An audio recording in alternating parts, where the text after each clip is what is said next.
Hello, hello, hello. Good. Oh, good. Good evening, everybody. Come on, wake up. There we go. Hi, everyone. Hello, Erasmus Atlantic on YouTube. Nice to see you.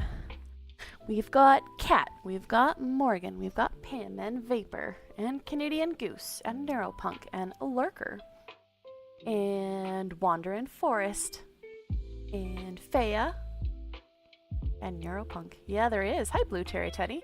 Hey, Lucky. Yeah, I hear ya. I am too. How is everyone doing on this fine evening?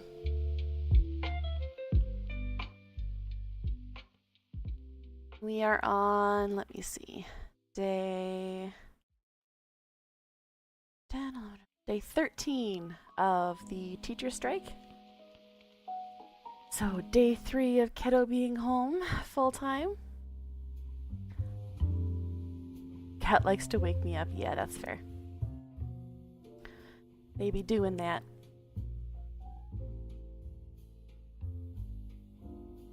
Yeah, I think everyone's kind of tired. Yes, there is a skull. Yep. Our lovely Morgan Lafayette put that on there. Hey Nick, how's it going? Thank you every night day if you're still here for the follow. I appreciate that.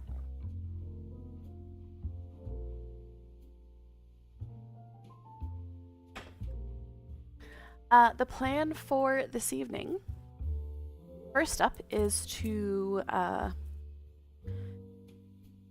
watch the NDP forum, because it is, I've heard from a couple people that it is a good representation of the 5 candidates that we have for the NDP election. An epic battle, yeah. I don't have a lot of the bots set up yet, so it's one of those like easy mod things to set up right from the get-go. But I can, yeah, Twitch is a bit of a pain with that.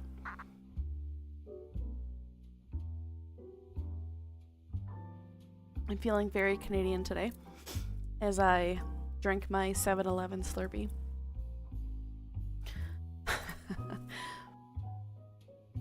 That's what kiddo requested today, so that was our treat for our Wednesday afternoon.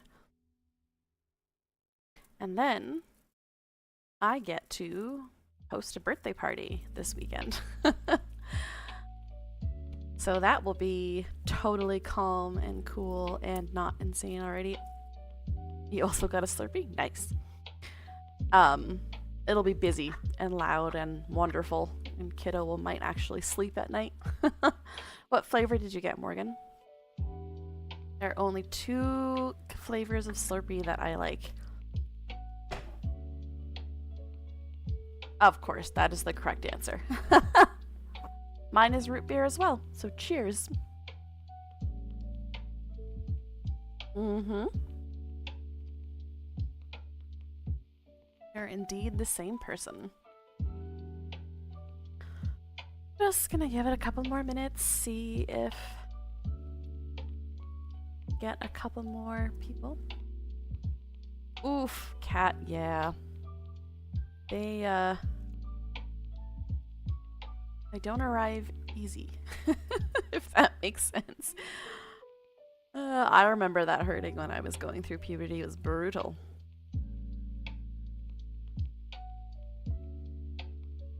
Hopefully that starts to ease off soon.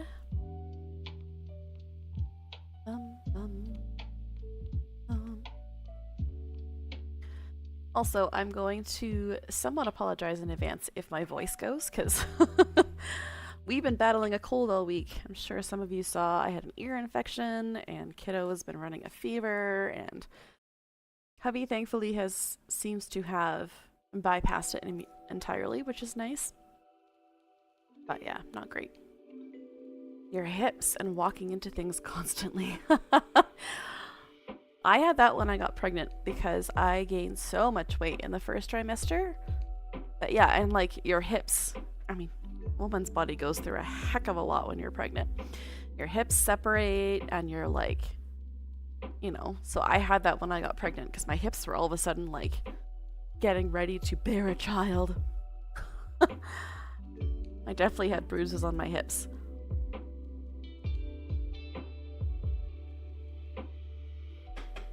And then as you get bigger, just whacking your belly into everything. That is fair.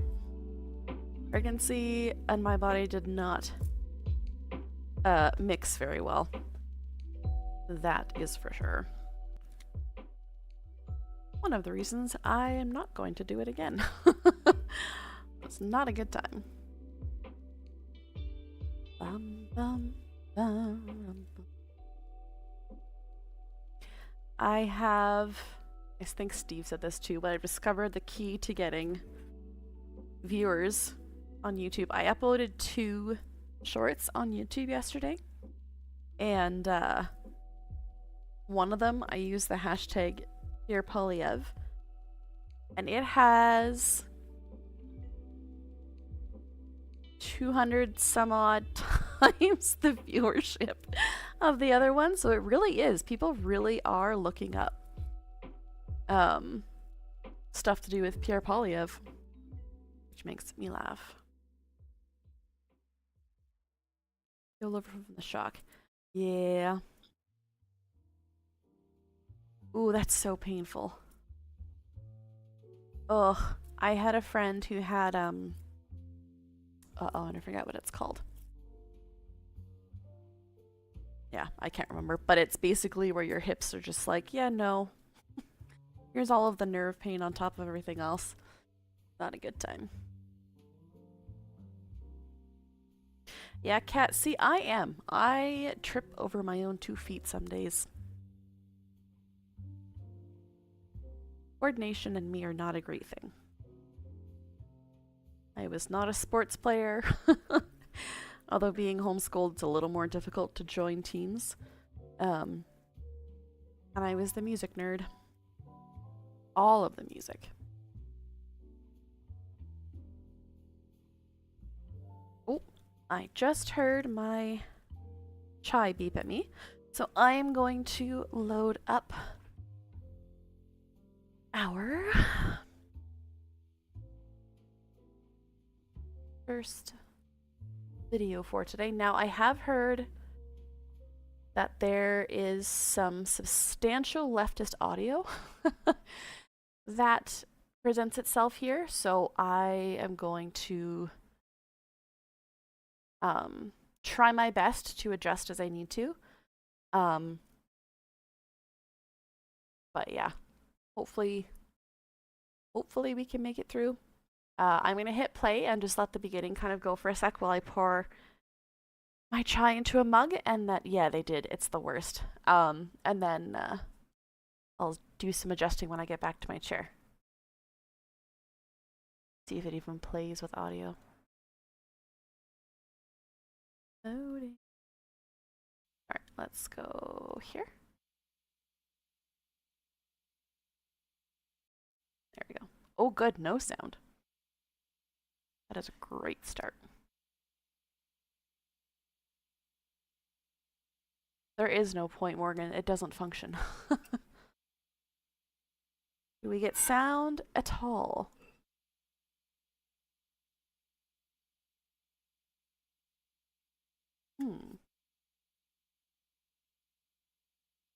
Eventually. Lovely. I'm gonna do a quick search. That's fair, Morgan.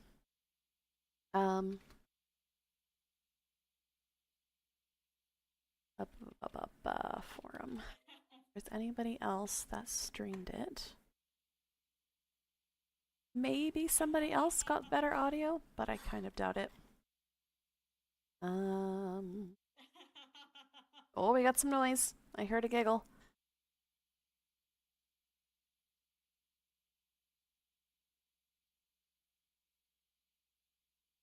So good evening, everyone, and welcome. Oh, there is a CPAC version. Let's see.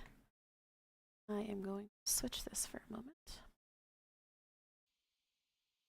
I don't know if the audio's better. For those who it is better. good job, Canadian Okay, let's do this one. One moment. Cost of living that keeps on climbing. Wages that are far from keeping up. There's me. Labor actions that are on the rise. Tariffs that are threatening literally tens of thousands of jobs. The ripple effects are being felt across the country and across our You economy guys right hear now. that okay? And people are tired of struggling to make ends meet. They are looking for leadership that puts Yeah, them sorry. first. Okay, I'm gonna go Whether pour it's my the chai. I'll be public right back. sector or the private sector, union or non-union, across every region and across every industry, there are two top clear issues: good jobs and affordability. Canadians want to know that the next generation will do better, not worse, and they want governments to make life easier, not harder. Every single political party in this country is now chasing the votes of working people. And that tells us something really important. Working people hold the balance of power in this country. And the question is, who's truly ready to fight for them? And that's why tonight we are having an honest conversation with the NDP leadership contestants about their vision for Canada and for working people. Each candidate will join me on stage one-on-one for a 10-minute conversation. They will use that time to outline their priorities for workers, and they will answer a few key questions designed to show their leadership styles, their values, and their vision. So let's get started, my friends. Let's hear directly from those who want to lead Canada's Labour Party. And let's talk about what leadership looks like. So first up, we invite Rob Ashton. Hey, Reese. So Rob Ashton has spent more than 30 years working on docks, working hard, standing up for his co-workers, and fighting for fairness and respect. He is now the national president of the International Longshore and Warehouse Workers Union, trusted by his members across the country to lead with strength and integrity. He is a dad, a stepdad, a grandfather. Rob's family keeps him grounded and fuels his fight for a better life for working class families in Canada. Excited to hear from Rob. Rob is not a politician or a banker. He is a worker. He knows what it means to earn every single dollar and to stand shoulder to shoulder with others to make change happen. He is running to unite the NDP, to put workers and everyday people back at the heart of Canadian politics, and to put power back where it belongs, in the hands of working people. Now, there's a little fun fact about Rob. I'm told that he loves to sing and he's a big music buff. And apparently his go-to... Based on his voice, that does not surprise me. I hope she gets him to sing. shower song is Sitting on the Dock of the Bay by Otis Redding. So let's welcome Rob.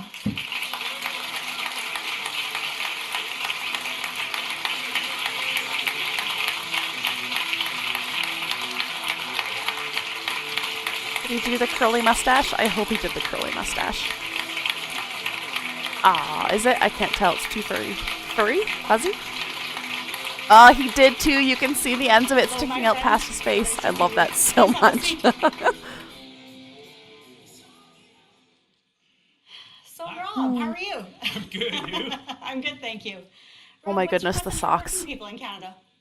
My message for working people in Canada is it's about time that we actually start looking for jobs for Canadians that they can raise families on. Hey, and on YouTube, welcome. Groceries. They can take care of themselves and go on a vacation maybe. Oh, I love it. You know, we have a tendency to hide behind governments that don't care about us, whether liberals and conservatives. And I guess my message to Canadians is that we're going to find those jobs. He is from the East Coast. Is he BC? I thought he was East Coast. Let me check. I'm fairly certain. Oh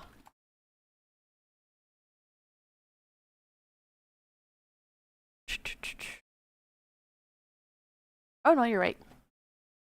You are correct. I was incorrect. Yeah, he's in BC now. You're correct. Find those industries that build on each other and expand so that all Canadians have a decent job. Yes, he is. That's a part of the plan. Well, from the West. And as we go forward, and when I'm elected leader on March 29th, what we're going to look at is getting back and meeting with Canadians and having those conversations and reinvigorating and building that trust back with the party. Because somewhere along the lines, we lost their trust. And we have to go into places where we might be uncomfortable going into, to have uncomfortable, hard conversations. I also want to know what his with tattoo Canadian is. workers and Canadian people. Did we just become best friends? Yep. Thank you, And the next step Envera. I is appreciate it. Using those conversations to get new Yeah, when I Democratic get elected. I Party love it. MPs elected across the country in places where some of us may not historically know or think that we could get people elected. Mm-hmm. That's the plan. I That's love how we his have grin. to think. We can't think small school. We got to think big dreams, big ideas. We have to push people, talk to them, get our people elected, and get them reelected, and every election after that. know, he is. Expand on our base. Give something people to be proud of. Heck yes. Thank you, Rob. Let me ask you. I also love that he doesn't use big words. He doesn't use complicated scenarios, and he talks to people like they're people. What's the most important action that you will take on day one? Day one, go to work. Put my fancy orange Crush socks back on. Put my work boots Is that on. what he's wearing? Is he wearing orange Crush socks? Because that is fantastic. Get the caucus together and figure out a way to communicate He with is? Canadians again. I love that so much. Figure out how to communicate with the EDAs again. And find an easy way for people to tell us what they think the problem is with our party. And they're going to be hard conversations. They're going to be tough conversations, but they're conversations that have to be had. That's day one. It's probably day two. But we're going to do it so that we can one day, and don't laugh at this, one day the NDP will run this country on behalf of the workers of this country. Love, love, love. So good. Look at his tattoo. Rob, in your estimation, what is the most important trait that the next leader of the NDP needs to have? Unapologetically loud.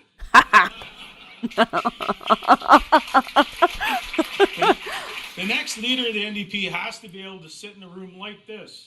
You know what I think, Neuropunk? I think regardless of all this other stuff, it would be phenomenal to have him sit in the House of Commons and battle with Carney and Polyev. It would be so good. And listen to people.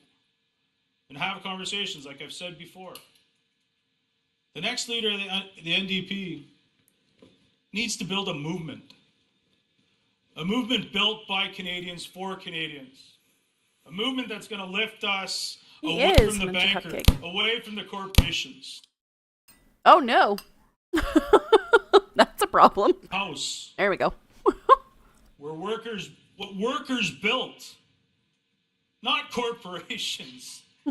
Definitely not banks. Workers, their own blood, sweat, and tears built that building. And we're going to take it back. Amazing. Rob, tell us about a moment that shaped your decision to run for leader.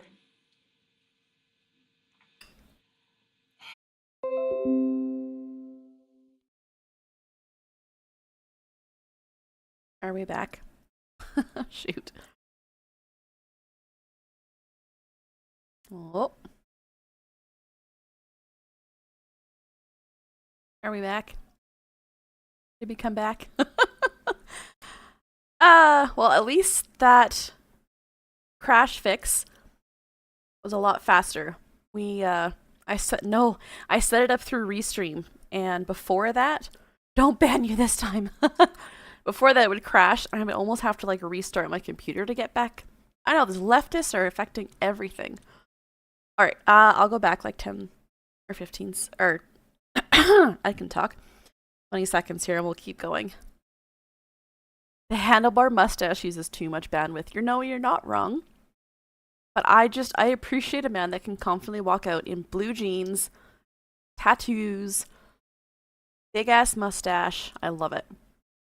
And he's unapologetically exactly who he is.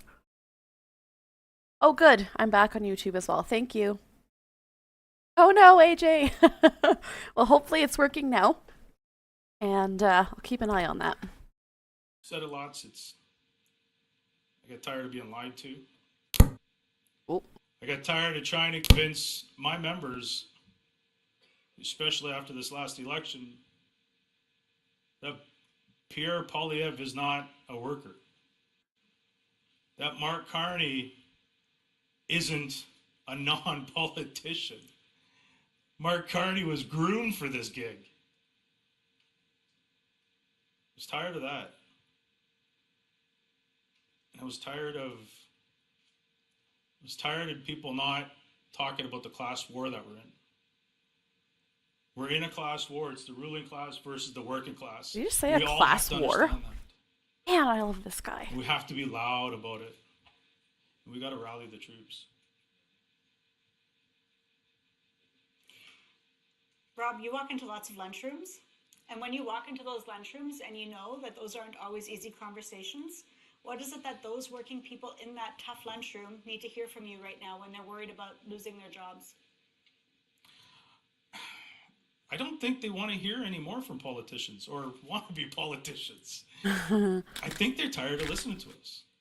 That's fair. I think what workers want is us to actually, politicians that sit in those seats, and I'm not talking about the New Democratic Party, because we've proven time and time again, especially recently with Leah's bill that takes away the Section 107s. Heck yes. Or MP Gorjon's petition to allow farmers to use their seeds. They don't want to hear anything else. They want us to show them what we're going to do. That's all, I think. What do you think people should know about you that they may not already know? I'm not angry 24 hours a day. That was excellent.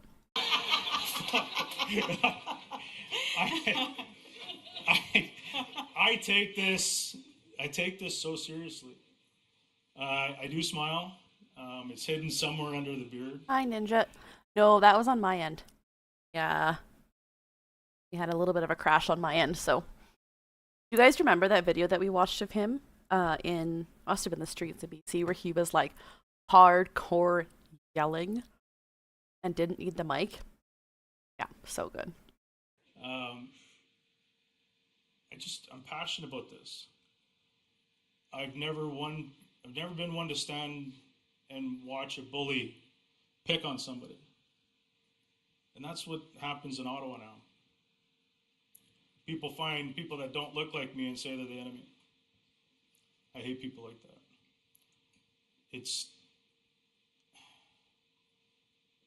We have to be passionately defensive of our class. But we can't always be on the defensive. We have to be on the offensive. So yeah, I walk around looking like I got stung by 42 bees. But it's the passion that I have for this movement. And yeah, I smile at the small victories we have. And then I get ready for the next battle, for the next victory, for the working class. Rob, in the time that we have left remaining, can you tell me what your proudest moment is as a union leader? Ooh, good question. Proudest achievement? Yeah. So I've negotiated a lot of collective grievances in my time. I've done a lot of grievances in my time.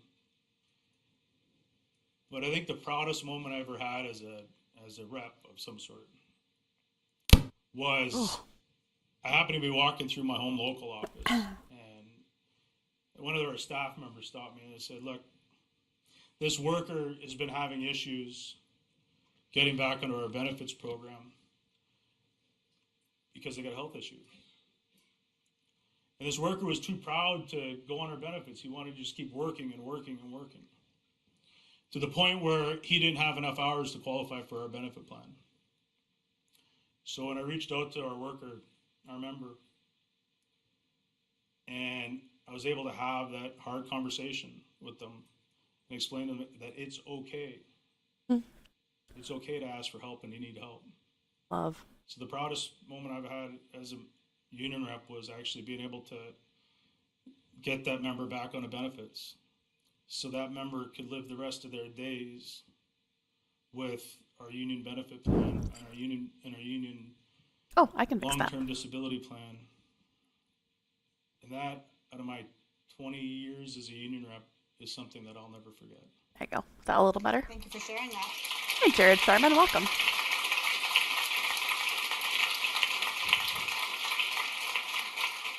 One last piece that I have to ask you about. Can you describe the future of labor using one word? Ooh. Powerful, baby, powerful. I love him. Thank you so much, Rob. Thank you. Thank you. I appreciate it. Thank you. Thanks, everybody. Give it up for Oh, Rob. that was so good. That's gonna be hard. I get that, you know, Ave Lewis he's so smart and he's got some great ideas. But wouldn't it be nice to have, can you imagine having a prime minister that talked like that? Like, regardless of everything else, like, calm. Well, not even calm. Sweet and direct, and you can tell he's talking to people and not to politicians. Like, it's so good. So folks, the next person that we have up is Heather McPherson. So Heather grew up in a very busy working class family where inclusion and community were a part of everyday life. Her father was a truck driver with his own company. Her mom stayed at home with the kids. Their lives were full of swimming lessons, Leo, hockey welcome. practices, camping time, and time at the lake. Family was absolutely central to their home. They hosted large, lively dinners with their extended family, Man, loud, she really chaotic, wants that and table. always welcoming. No one was ever turned away. To make room for everyone, doors were taken off hinges, laid across makeshift legs, creating tables that snaked through the house and creating a space for everyone. Before politics, Heather spent nearly 20 years in the nonprofit sector, working for human rights, sustainable development. I will also say, every time that Rob Ashton that I've seen him talk, it's something a little bit different. Heather McPherson tends to get stuck on the same things and the same talking points. Like the gathering around the table and the table big and the big are having to be extended into the house, blah, blah, blah. It's very much exactly the same thing she said in her announcement. It's what she said in Reporters. Yeah, exactly. And, like, you never know what's going to come out of Rob Ashton's mouth. And I kind of like that. And global justice. In Parliament, Heather has been known to take on the toughest files, from foreign affairs Seriously, to human though. rights and international trade, to healthcare, Like, seniors, and culture. No Heather one has cares built a about. reputation Oh, as a they care about your fearless background, and but tell us fair-minded what you're gonna community do. builder, committed to opening doors and making space for everyone. And Heather's fun fact is that she was part of the local team that helped elect Linda Duncan to win Edmonton Strathcona in 2008. Heather herself won that seat in 2019 and earned the highest percentage of the vote out of any New Democrat elected both in 2021 and 2020. If you want a recap, I did do. Yeah, exactly. I do try to do a recap of the NDP leadership race every time we do a live. I'm going to do another one on probably tomorrow night. This is going to be our NDP coverage for tonight, but I do try to do those once a week. 25. Let's welcome Heather.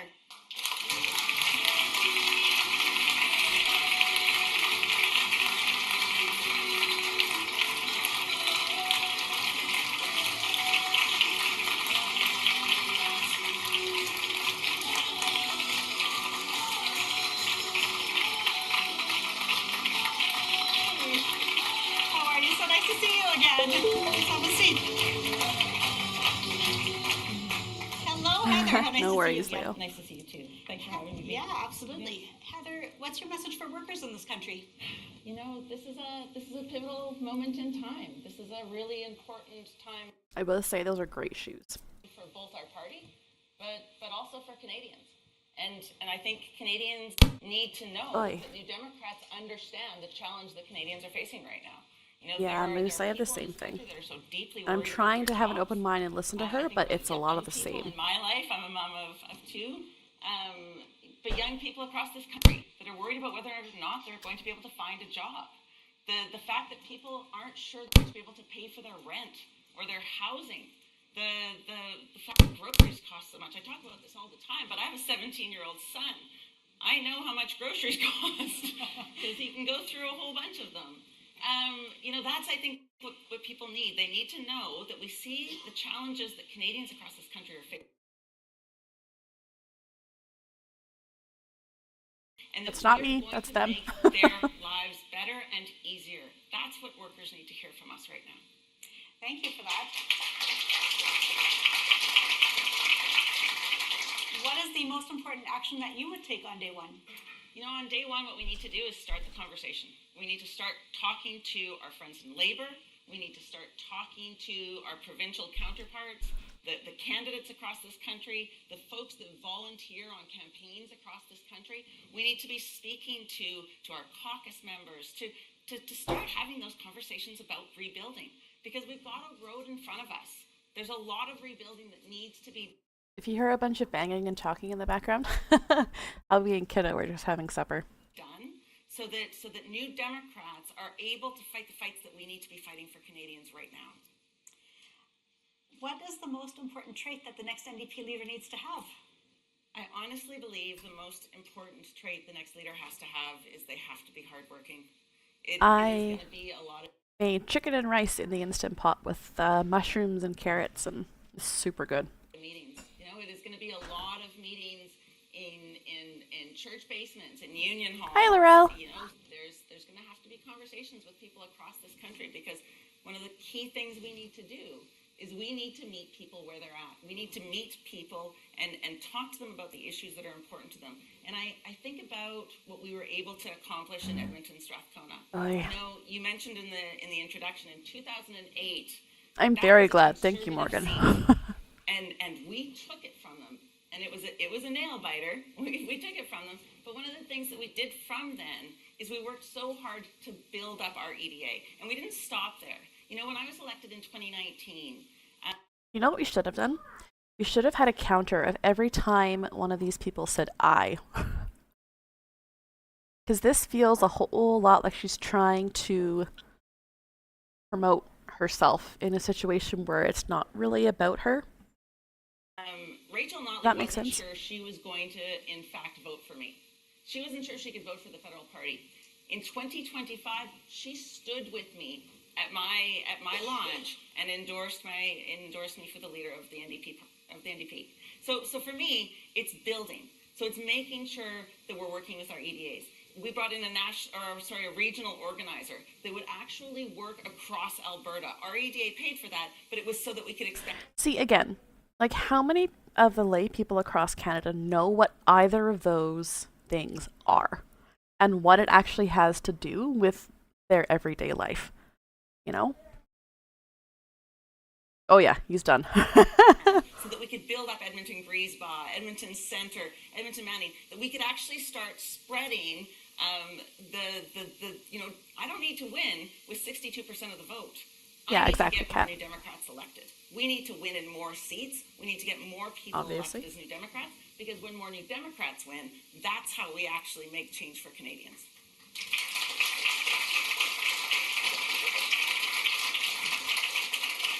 Tell us about a moment that shaped your decision to run for leadership.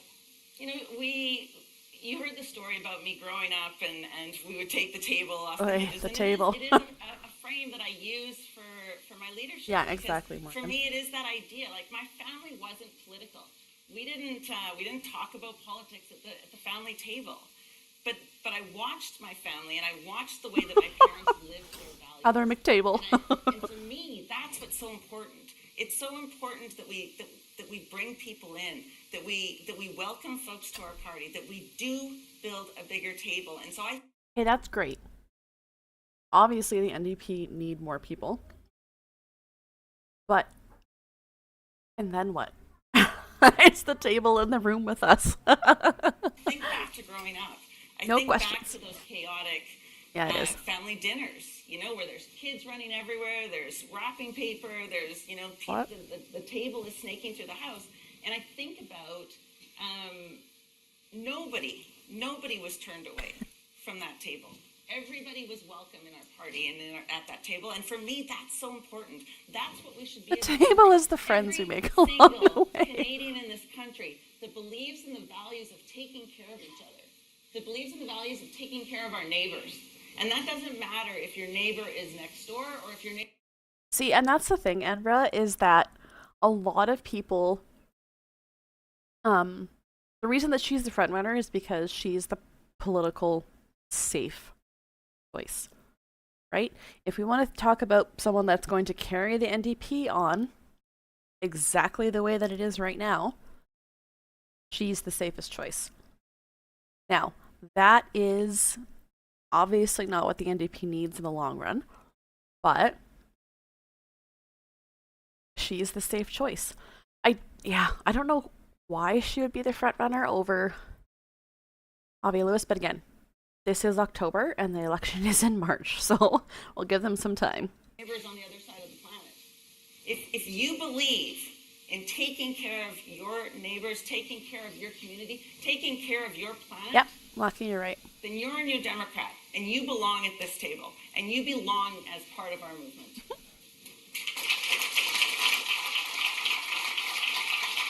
Hey, you belong at the table. We're all going to sit here and look at each other. Or into a workplace, into a tough lunchroom full of workers who are worried about losing their jobs tomorrow or next week. What is the most important thing that they need to hear from the NDP, from the leadership right now? We mentioned my dad was a truck driver, and I can say I spent a lot of days growing up around a kitchen table with truck drivers. Tables! Talking about the issues that are most important to workers. And I don't know Narapuck nonsense, so we're going to do some looking into the polling. We understand what they are going through, and stuff. We are them, and we Next are live. going to be working with them for solutions. You know, we need to start thinking about how we are going to make sure that It's the truckers' table. That they have jobs, that we're dealing with the Trump tariffs, that we're dealing with a federal government who is attacking workers in this country right now. You know, taking away workers' ability to negotiate for fair wages. I look at our federal government who is not doing near enough to push back against Donald Trump. I look at what's even happening in my province of Alberta, where 51,000 teachers are locked out and likely going to be facing back to work legislation. Like, workers need to know that there is a party in the... I will say, I am actually very excited to listen to Tennille Johnson tonight. She's not someone that we've heard a lot from. This country that will not... But yes, Leah Exam would have been amazing too. It's why I brought forward legislation yesterday that would in fact stop illegal unions, stop business unions from going forward, that undermine workers' rights. We'll continue to do that work. You know, I'm so proud of my colleagues that brought in legislation to stop 107, to repeal that piece of the Canada Labour Code that takes away the rights of workers.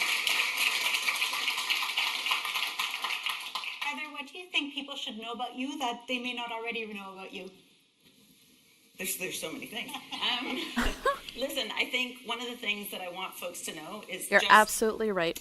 Just how committed I am to rebuilding this party and how hard I want to work to make sure that people around this country see themselves at our table. That people know that this party is for everyone. And it is not about changing our values. It's not about changing right there. It's not about changing our values. That right there, in a nutshell, is what Heather McPherson is offering as the NDP leader. No change. It's about changing how we talk to people and where we talk to people. It's about meeting them where they are and letting them see that, you know, we're in the fight with them. We're there to help them get ahead and help them move forward. That's why we're all in this. This is why we're all New Democrats. And that's what I want people to know about me.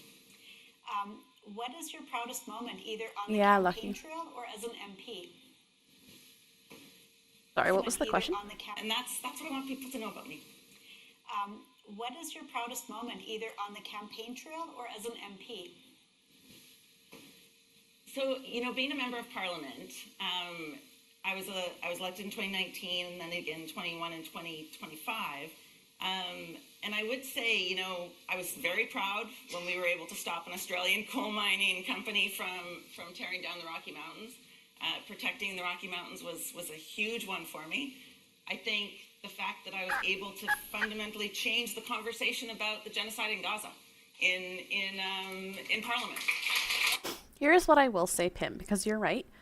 People that are in her constituency do really like her, and she has done some really great things. Oh, that's my straw. Sorry.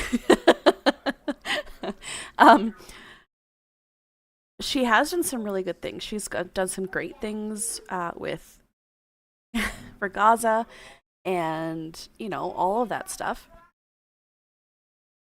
And I think she is an amazing MP. I just don't know that she has the oomph and what the NDP party actually needs in a leader, right? There's people that make phenomenal MPs and would make terrible leaders. And there's people who are terrible leaders that would be better as MPs. And I'm not saying she doesn't, anyway, I don't have to explain myself, but that's kind of where I'm at with her right now. So she has done some good. But I would say, one of my very proudest moments, to be honest, was when my son came to Ottawa and I tabled a bill on ADHD and on putting in a national framework for ADHD, and my son stood with me, and we did a press conference together. And that is cool. One of the proudest moments for me was watching my son get all the questions while I stood back. And that's amazing. He was a champion, and it was, there's nothing more special than seeing something like that. It was pretty. Okay. I'm sorry, Morgan. I'm putting my Slurpee down. That's cool. I'll put a plus in her book. I'll give her a plus for that. Wonderful. So as much as someone who is also a mom of an ADHD. I see our leader Don Davies over here. Like the things that we were able to accomplish as a caucus, as proud as I am of some of the bills I've brought forward, ultimately I'm a mom before anything else, and so seeing my kid up there was pretty special. That's amazing. Can you tell us in the last 30 seconds that we have left with you, what is the future of Labour in one word? Together. The future of Labour is together. We're doing it together. Thank you so much, Heather. Thank you. Very much appreciate it. Thank you. Thank you. Let's give it up for Heather. Yes, Pim. That is absolutely correct.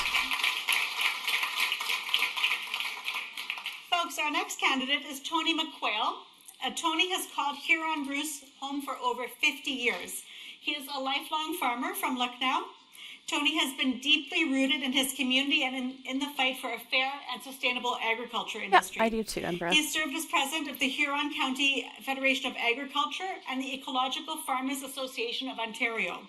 And as a trustee with the Huron County Board of Education, he has also worked at Queen's Park as executive assistant to the Ontario Minister of Agriculture. And he has represented New Democrats as a candidate in 7 federal and provincial elections dating back to 1980. Wow. Tony and his wife Fran have farmed organically for decades, proving that Can I just say, Tony and Fran being organic farmers, there is something, I just love that. I love that image in my head. There's something about the combination of those names. Yeah, I'm excited for it too, because he's another one that we haven't heard a lot from yet. And consumers can build better food systems together. His fun fact is that he is a parent of 2 daughters and grandparent of 3 granddaughters and 2 grandsons. Let's welcome Tony. It does, Morgan, yep. Look at him! He's so sweet. What is he handing out, do you think? He's so sweet.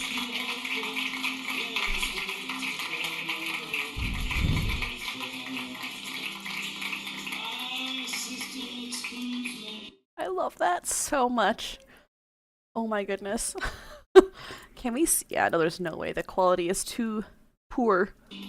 But it looks like a business card. Hi, Hi, Tony. So nice to see you again. Please have a seat. Welcome, Tony. Thank you. So, Good to be Tony, yes. Is he wearing socks and sandals too? Oh my goodness, I just want to hug him. I love him. Give us your view of what workers need to hear right now. I think right off the bat, they need to hear that they're people, they're part of our community, and they're not going to be thrown under the AI bus. Whoa. That was a strong way to start. Hold on a second. Listen to that. I think right off the bat, they need to hear that they're people, they're part of our community, and they're not going to be thrown under the AI bus. Okay. I also want to say that my 4 R's that I've been promoting since I got involved in this exciting and challenging process are representation, regeneration, redistribution, and redesign. Change always happens, and we are facing a number of crises. The two that are most on my mind is a collapsing ecosystem and a social order that's in crisis in terms of the inequity that we're seeing. Wow. Okay. And so representation, workers need representation because our first past the post system has been working for the elite since before. Oh my goodness, look at him go. He's like, okay, here's my points in the first 30 seconds. I'm going to hit like 3 really great points. For Confederation. And after the First World War, after sacrificing hundreds of thousands of workers on those battlefields, when they came back, those who were able to come back, well, you couldn't tell them, you don't get the vote, sorry, we don't get a say in what happens. So workers and women got the vote in the 1920s, but the system has kept them from getting effective representation. And for democracy to work at its best, everybody has to be at the table. At its best, democracy lets us find our collective wisdom, and as a society's understanding changes, make the transitions. But we haven't been doing that. We've been stuck in a corporate, capitalist, consumer society because that's what serves the elites. If you think back to World War II, what if the CCF had won and said, we've got this incredible capacity to produce as a society and as a country as a result of our gearing up for the war? What if we'd said, rather than, let's figure... There you go, Morgan. There's your first emote request. We're going to need a table emote. But a table that goes through like 5 different rooms. Figure out how to advertise and make people consume ever more. We said, how can we help farmers and workers and families have more time and use that productive capacity for our basic needs? So we need to get proportional representation, and until we do that, we're going to have to figure out how the NDP and the Greens and possibly other parties work together so that we don't keep making it impossible for us to get around the table effect. Yeah, you're right, Leo.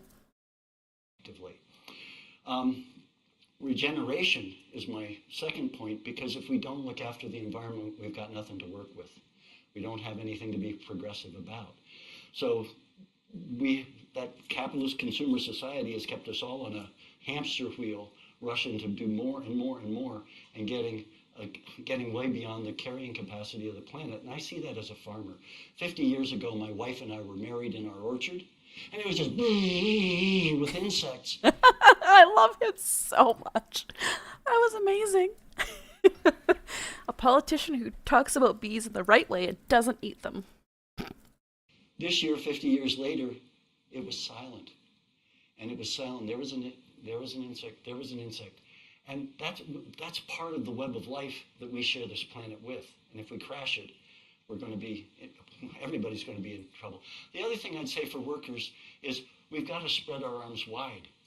Workers are the person staying home with the kids, looking after an aging parent, helping the kids across the street as a school crossing guard, and they're also the small business person with a mortgage and a line of credit. These are the people in our community. They're the 99%. The workers of Canada are the 99%, and not the, there's a billionaire class. Okay, we need to figure out how to get them. That's a third one, redistribution. There you go. We get the wealth of society much more fairly and equitably distributed. And then the final one is redesign, and that's another part in terms of workers. is we have to figure out how we redesign the economy so that it works fairly and works within the carrying capacity of the planet. And for that, we have to make wise and sensible transition programs, because some jobs are going to disappear. They'll disappear no matter what we do, but we can either do it with effective planning and support, or we can just throw people under the bus. And the final thing I'd say is AI is not only a concern for workers, it's a concern for communities, because it has a huge environmental footprint. And I think we need to be worried about who's programming the AI. Is it artificial self-interest? And who's monitoring the AI?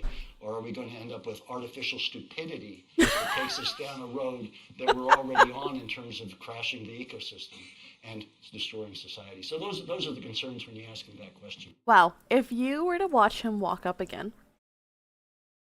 and I am guilty of this, and someone said to me that all of that would have come out of his mouth, I would have been like, eh.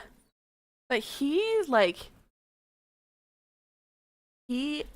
has got his finger on the pulse. Now, I will say, and this is a problem in this election as well, the thought of another old, hey, Ralph Farnham, space pirate? I love your name. Welcome in. Yeah, he does. He hit a lot of things on the head. He is very well spoken. However, the thought of another old white man leading the country is not appealing, but yeah, his age is the only downside for me. However, these are the kinds of ideas that the NDP needs to be pushing. And starting these conversations during the election is an excellent place to start. Thank you, Tony. So I love his long hair too. So from all of the things that you've outlined, what actions would you take on day one? Well, the action on day one would be to call first all the other candidates, because they're an impressive group of people. Aww. And I know I'm the underdog in this. He's the what? The people. And I know I'm the underdog in this. Underdog.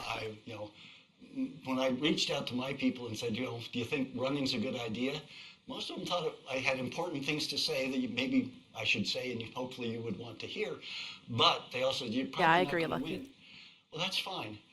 But if I do win, I would reach out to them and say, okay, now how do we take all that we brought to this and work it to I love build? that. Because he even said, I'm probably not going to win. However, I thought that I had stuff important enough to say to run.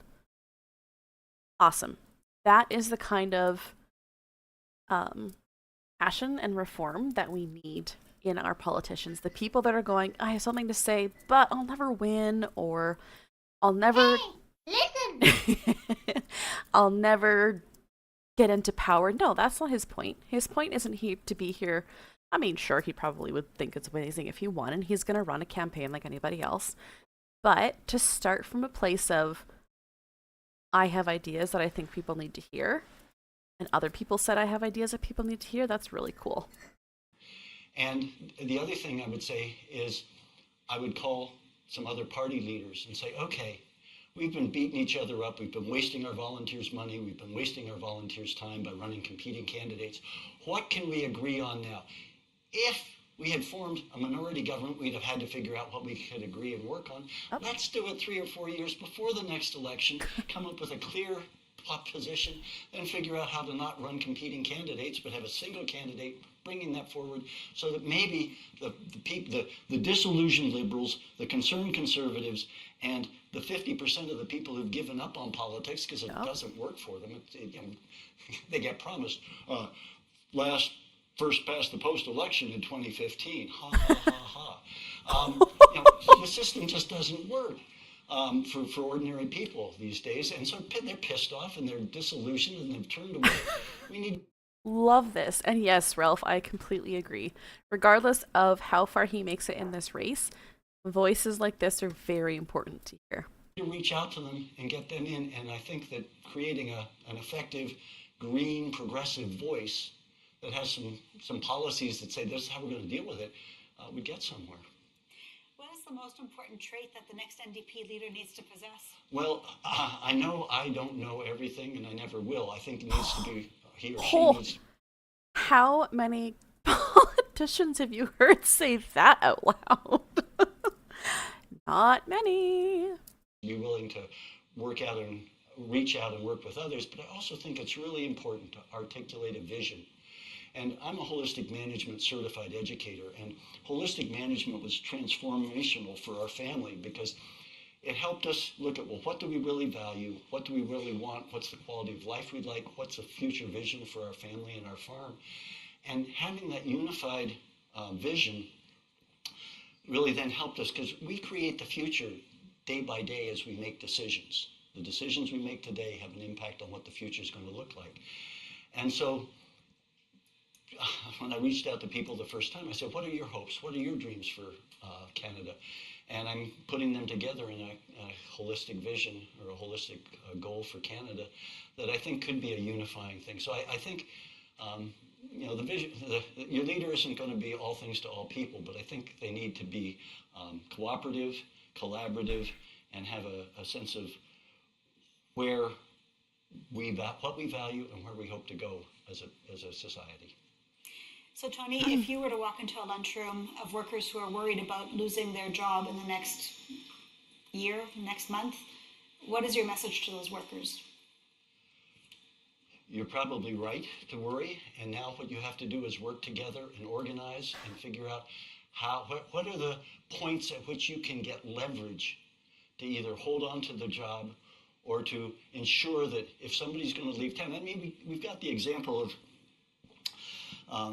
the recent closure of the sawmill in the north, and here you are with a company just walking away from 150 jobs and a community of 1,000 people, and that leaves a huge hole in the community. And so people need to organize, but also we need to think long-term as well. And how do we work toward more cooperative ownership or collective ownership of the mills or of whatever we're in, so that we don't just let foreign absentee ownership end up pulling important parts out of our communities, and that happens rurally and urban. Yeah. Thank you for that. With the time that we have left, what I'm wondering about is what is the future of labor in one word? Representation.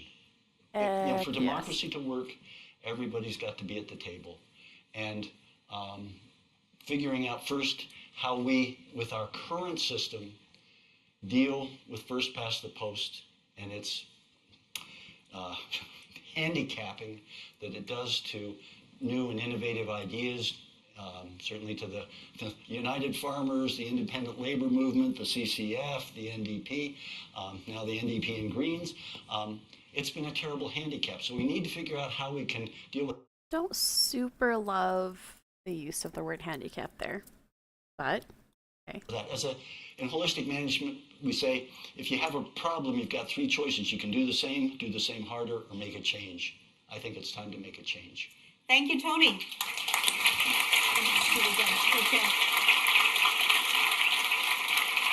Oh, he's got more cards to hand out. All right, folks. I love him so thank much. You, Tony. He's Our lost. next leadership candidate is no. Abby Lewis. Abby is a veteran journalist, an educator, and activist with more than 35 years of movement building experience. He has spent his life bringing working class politics to the national stage, combining grassroots organizing with the power of storytelling. A two-time federal NDP candidate, Abby understands both the challenges and the promise of building a stronger and more united party. Between campaigns, he teaches climate justice and documentary film at UBC, preparing the next generation of organizers and storytellers. From The Take, his groundbreaking film on worker-run factories, to The Leap and The Message from the Future, Abby has inspired people around the world to confront inequality and to act boldly on climate. Abby lives in Vancouver with his wife Naomi Klein and their son Toma and their dog named Smoke. And his fun fact is that he is a lifelong campaigner, but of a different kind. He started playing Dungeons and Dragons at age 10. What? Hold on. Let's go back for a second. That's fantastic. Dog named Smoke. Thanks, and his Leo. fun fact is that he is a lifelong campaigner, but of a different kind. He started playing Dungeons and Dragons at age 10 That's so with funny. a Hobbit thief character, very originally named Biblo. So what? A Hobbit thief character. Oh, that's so awesome. Come to Abby. I love all the people giggling in the background too. What a great random fact.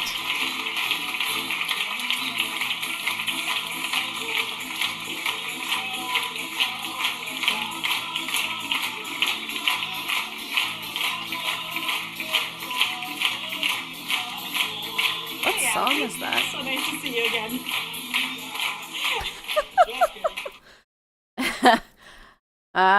Halfling, not hobbit. Well. Oh, great. Now we're getting a table and a d20. Not my move. We're just building a Welcome, D&D Abby. campaign. Hi, B.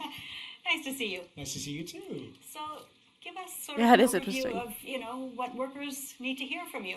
Merci pour la question. Notre campagne est entièrement focalisée For him. sur l'urgence quotidienne de juste survivre dans une économie impossible. Le coût de la vie explose par... I will say one of the biggest criticisms that he had is his French speaking, and it was one of the things that he said he was going to work on, so good for him for starting at that here. Tout au Canada, parce que le pouvoir économique est concentré entre les mains de quelques grandes entreprises. J'ai un petit aide. Ouais, c'est possible? This one right here. Il y a 5 chaînes d'épicerie, 3 entreprises de télécommunications, 5 grandes banques. Ils fixent les prix, ils contrôlent les marchés et profitent de la crise actuelle pendant que les gens ont de la difficulté à se payer leur loyer. Faya, if you want to translate, go for it. I wish that I knew more French. That is the one thing with these politics lives every time that I'm like, oh, I need to learn more. I have an idea of what he's talking about, but not enough to translate it. C'est comme ça. C'est pourquoi nous proposons une option publique pour les pizzeries, pour le logement, pour les forfaits cellulaires, entre autres, rendu possible grâce à un impôt sur les plus riches de notre société. We are laser focused on our campaign, on the everyday emergency. The everyday emergency of just trying to get by in an impossible economy. And we feel that it's time for some straight talk because we know why. We have every sector of our economy dominated by a handful of small players. 5 big banks, 5 big grocery chains, 3 phone companies giving us the highest prices and the worst customer service anywhere. And people are pissed off, and they're right to be. And that's why we've been taking big swings and putting out some very clear solutions that are actually as big as the crises we face, like a public option for groceries. We've provoked a debate on this subject. Not everybody right words carefully chosen. Ooh, I have a little piece about Yves Engler and him not being in this discussion after this. They are not the same person. Be putting forward ideas, not just the right words carefully chosen Sure, Faya. or platitudes. It is a time of desperation when fascism is rising, not just in the authoritarian government south of the border, but around. And the seeds are planted in the economic desperation that the system is creating. We are the only party that can identify the cause of this, the massive concentration of wealth, and propose solutions like a public option for groceries that's actually going to provoke a debate about what would fix this crisis that we're in.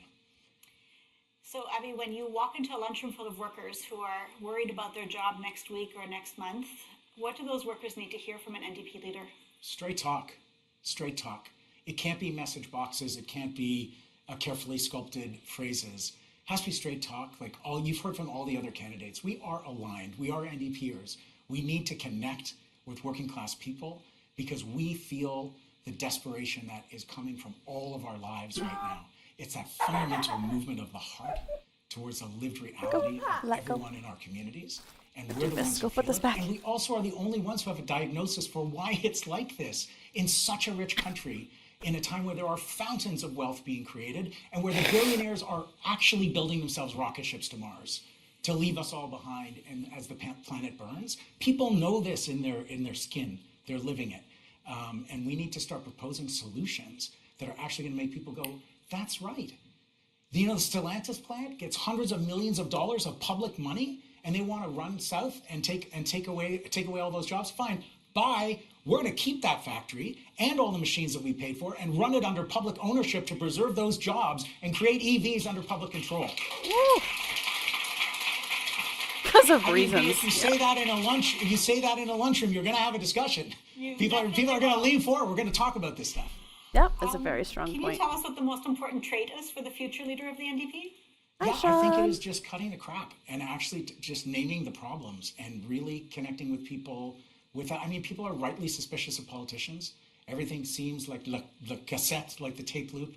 Good for him. We got to get off that kind of politics. Authenticity is actually working in politics right now, but where we see the authenticity is on the far other side. And I think that this naming of the problem and actually proposing big solutions, I wasn't going to do this, but I got this email right before the show. We need to figure out how to get back voters that we lost in the last election, right? And I've made this really big thing about a public option for groceries. So I got this email today. My name is Blake. I recently read this article about your project to launch a government grocery store. I wanted to reach out because this is an initiative I've been advocating for several years, and to see someone finally take it seriously is genuinely exciting. I'm a staunch conservative, but I believe this project has real merit and potential to strengthen communities across the country. I've worked in this industry, and for this idea to succeed, we would need to work hand in hand with local farmers and bakers and food producers, and with proper federal support, these local suppliers could feed Canadians and give them access to affordable, quality homegrown food. We are going to get back the voters we've lost with our ideas. It's not just some magic messaging formula. I really believe that we can make these solutions ring out across the land. Love you. Bring people home. And then when we bring them home, we got to organize our efforts. Bye. In a room full of trade unionists, I don't think I have to explain that it starts person to person with individual conversations, and we build collective power from the base. Can you tell us about a moment that shaped your decision to run for leader? I knocked on the store in Vancouver Centre in the last election, and the guy opened the door. He's a 60-year-old software programmer who was living and working in a 300 square foot apartment, paying $3,000 a month. Oh. He barely left his room because he was just working all the time. And he was getting pulled into that right-wing vortex of the manosphere. Mm-hmm. And he was angry, and he was isolated, and he was lonely. And we talked for a long time. And as we connected, we share outrage about the fountains of corporate wealth in this country while people are working beyond multiple jobs and still struggling to make rent. And by the end of the conversation, he was like, I'm in. Nobody's taking me seriously this way. What are you doing about it? I'm like, we're knocking on doors, we're talking to neighbors, and we're actually going to build community power, hand-to-hand organizing. He was one of the best canvassers on the campaign, and he came out and joined us. And I think, I don't know where he's at right now. I got to reconnect. I've been traveling a lot. But that's how we win people back and win people over and build power at the same time. So what would be the most important action that you would want to take on day one to start putting these building blocks into place? Go right back to the base. We have... Don't sue you. Of course not. Thanks, Faya. 343 riding associations across this country. They feel abandoned. They feel... There's anger at the base. They feel neglected. They feel under-resourced. They could be 343 community organizing hubs 365 days a year, and the party has to start valuing the base, not just as an ATM, not just for a show, but for the actual ideas that will... Let's give Faya Kim a follow, friends.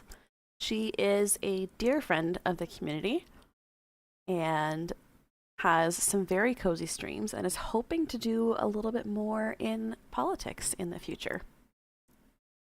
Fix problems in communities and to build community and support other struggles year-round. So when we build up the EDAs and resource them and provide them training and connect them to each other, then we're going to start showing up for worker struggles in communities.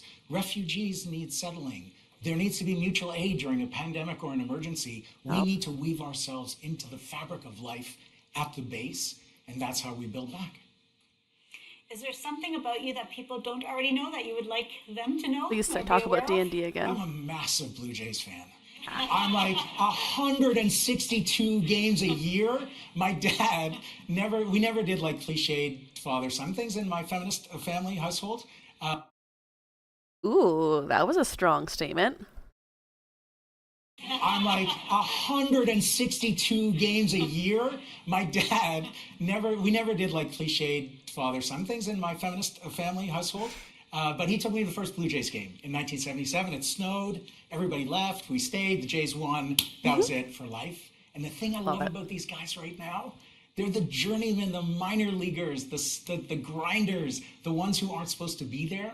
They look out for each other, and they're going to the World Series on the basis of a bunch of players that shouldn't even be there, that nobody knows, you know? So I just think there's something, I know they're all millionaires playing a kid's game for money, but you know, I feel like there's something special about this. In your life of activism, is there something that you're most proud of, an experience or some way that you helped someone, or just something that you're most proud of?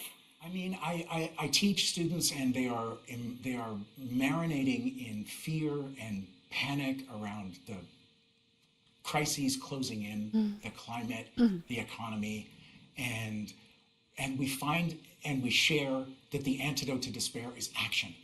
And when I see the light go on, whether it's a volunteer on a local campaign or whether it's a student that I've helped plug into the climate movement, you just see people find their voice and their power. You've seen it so many times in struggles, right? And you see someone find the connection with other people, and they go from finding their own voice to finding collective power together. And to me, that's the most exhilarating thing. I've been able to participate in it so many times, as everyone here has. And for me, that's the thrill of politics. And lastly, the future of the labor movement in one word. Can't do it. It's two. General strike. Whoa! That's it. Thank you so much, Abby. We really Good for him. appreciate it. Thank you. I will say overall, I feel like Ave Lewis is the kind of politician that would fight like heck to get bills passed, to get yay, thanks guys. To get bills passed, to get voices heard, to get the NDP message across. He's missing that little bit of I'm just a guy next door, but he is a solid candidate. I will give him that. Hey, Eglilux. Good enough for Abby. Yeah, I like him, Thea.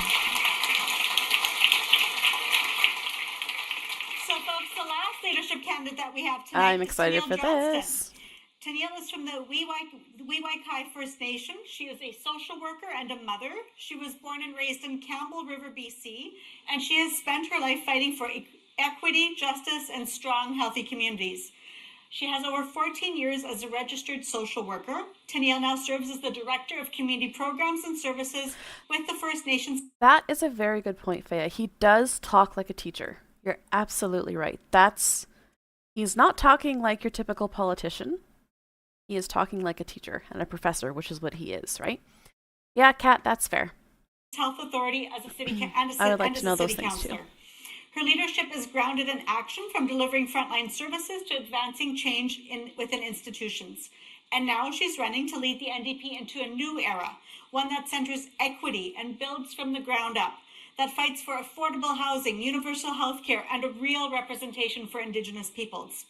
Tennille believes that a stronger NDP starts with listening, organizing, and having the courage to lead everyone.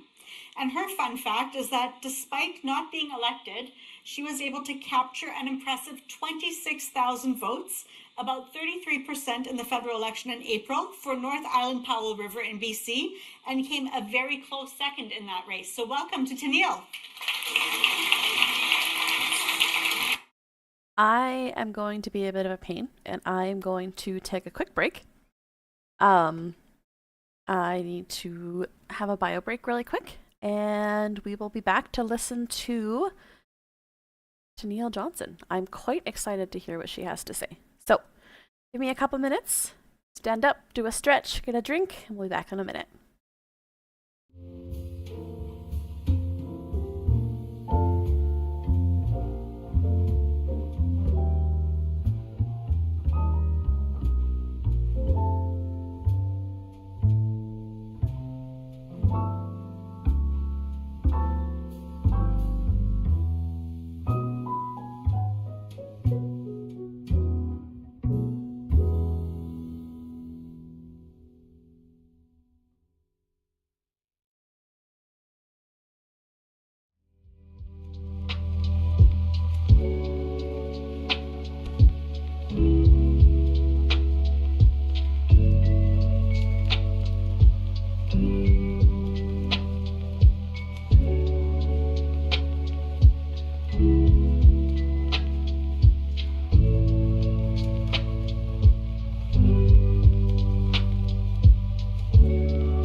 Abigail Taylor on YouTube. How's it going?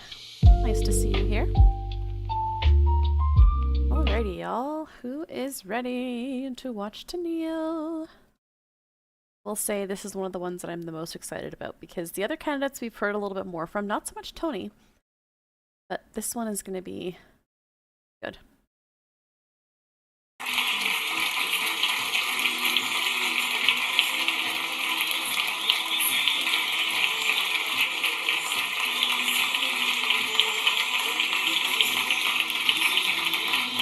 Thank you, cheered 100. It's so nice to see you again. Thank you, Thea. It's so nice to see you again. Yes, you as well. It's been forever. So what do workers need to hear right now? Oh, what do workers not need to hear right now? I think workers need to hear that the NDP is invested in building a strategy that's going to help us win. I think, thanks.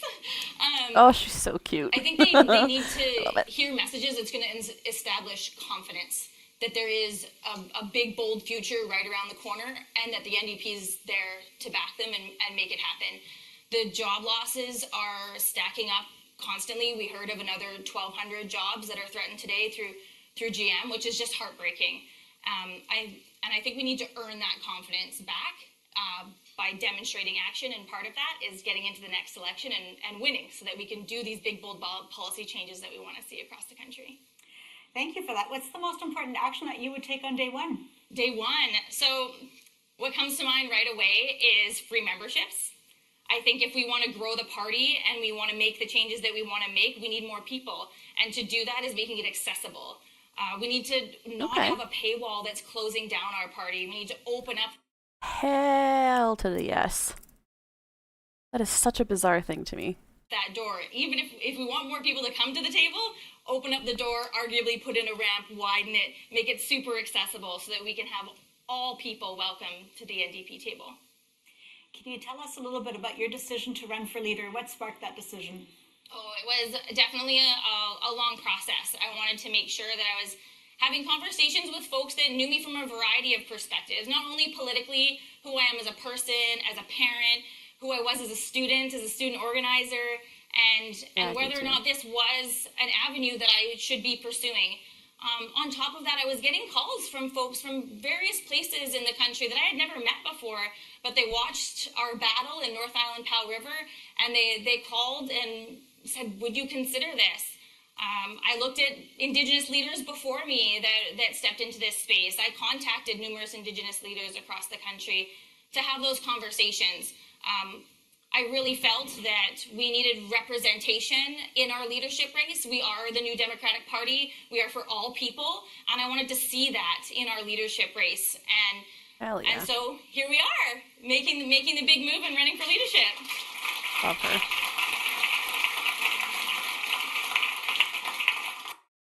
She is the least polished, but she comes across very, very genuine. In your estimation, what is the most important trait that the next leader needs to possess? I think the next leader really needs to have a ton of energy, a ton of commitment, the ability to see and hear across diverse spectrums. They need to be able to hold our values as core, have a lot of integrity in that. Inclusion isn't just a word, it's a verb. You need to activate inclusion. You need to live that. You need to demonstrate it day in and day out. If we don't have that in a leader, if you can't see yourself in that leader as a student, as a minority, as a person that maybe identifies as an equity group or anything other than your average Canadian, you need to be able to see yourself in our party. And so I believe that as someone who grew up in student politics and was arguably born in student politics, as someone who is Indigenous, as a woman, I feel like I do embody a lot of those things. I feel like I'm positioned to have an opportunity to build this party and to structure it in a way that's going to enable that victory in the next election. For workers sitting in a lunchroom, worried about their job next week, next month, and you're walking in as the NDP leader. What is your message to them? How are you engaging with them? My message is the change is here. We're going to go bold into the next election. We need to organize. We need to come together. I think first, before I would talk at that group, though, I would need to hear them out. I think we need to own where maybe we haven't stepped up, where maybe we haven't championed a line that we should have. And I think we need to hear that. I think we need to take a second to be critical of ourselves and use that to do better, to go forward, to build more, and to be accountable to the people. We don't want folks to feel like disenchanted by the NDP. We want people to feel inspired and invigorated and ready to go. And in order to do that, you have to establish that trust. And to establish trust, you have to hear people out. She definitely has the energy. I love her energy. And you ran in the last election and you had a great showing. And so I'm wondering, during that campaign, She is solid. or in your time as an activist in a variety of roles that you've had, is there something that really stands out that you're particularly proud of, or a connection made, or a moment that you think back that's really inspiring to you? I mean, there were so many. I mean, I was super proud of the effort that our team put in. So for those folks that don't know North Island, Powell River, it's a very large riding, probably about 300 kilometers long and 300 kilometers wide, with numerous rural and remote communities that I think we all know need a lot of extra support in order to run a successful campaign. It's costly, and you need a big team. I think we did really well at connecting with all of our small areas. I was on boats and planes to get to every little nook and cranny that we had. Some communities had never seen a candidate come out to their community before, and that was really amazing for me. I think one other thing that really stands is we... Oh. Uh-oh. That's not me, I promise. There we go. So there's a lot of smaller nations that may not necessarily be overly rural or remote, but they didn't have a ballot box that was close to them, that was easily accessible so they could go vote. And so we worked with Elections Canada to ensure that every nation within my riding had the opportunity to have a ballot box in community. And that is very cool, because one of the big problems with elections is lack of access is a huge problem. Yeah, it sounds like someone's like fudging with the auxiliary cord. their community.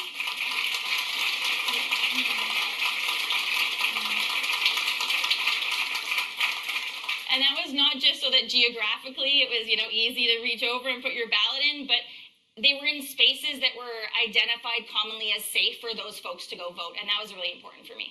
That's wonderful. Thank you for that. Is there something that people should know about you that we may not already know?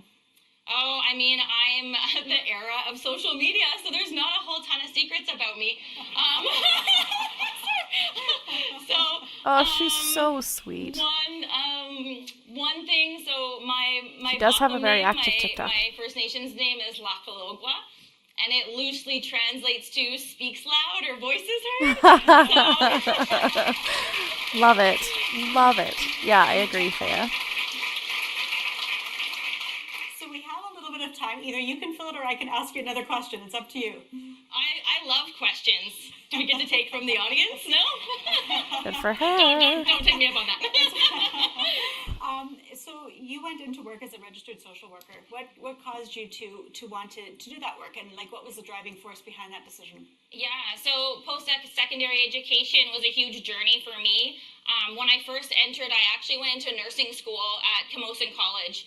I learned quickly that I wasn't really a nurse, and I shifted my studies into studying mental health and addiction, and did a lot of support worker work after that, and was really happy with being involved with those community members and helping and feeling like I was being supportive and doing really good work. And so what career can get me closer to this? What career can enable me to do more of this?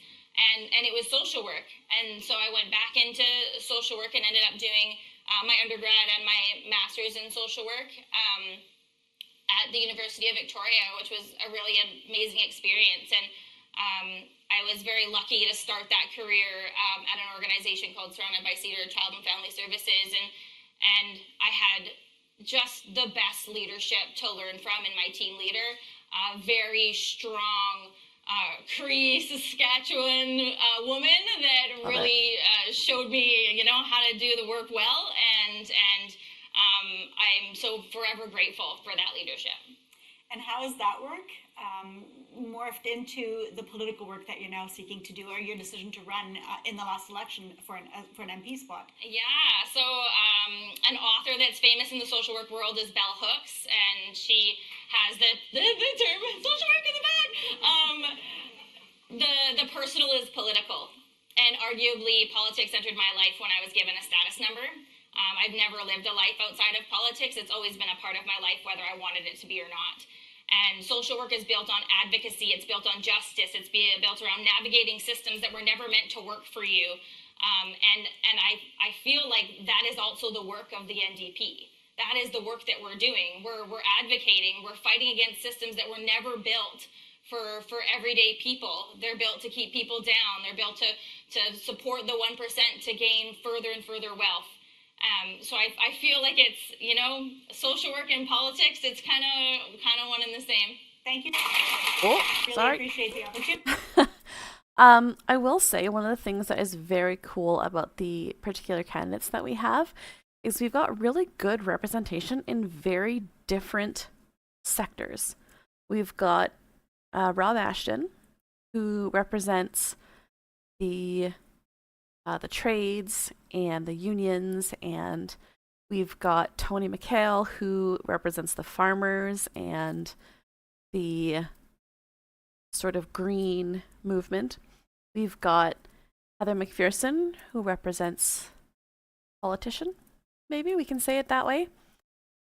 Yeah, he has the rural vote. And we have Ave Lewis, who I think Ave Lewis represents a lot of the people that are very frustrated and very angry with the way that politics is going right now. And then we have Tennille, who was a fly, who represents the mental health field, the Indigenous people, and we've got really good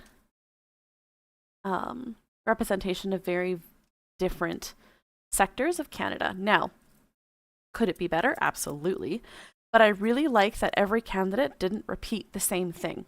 Like, these were 5 very different interviews. Yeah, I am too, that weirdo. That was very unexpected and very much appreciated. Tony did fantastic. Right, we'll quickly watch the wrap up and then we'll look at a candidate or a non-candidate. We'll talk about Ave Lewis. Or not Ave Lewis, Eve Zangler. Pretty. Thank you.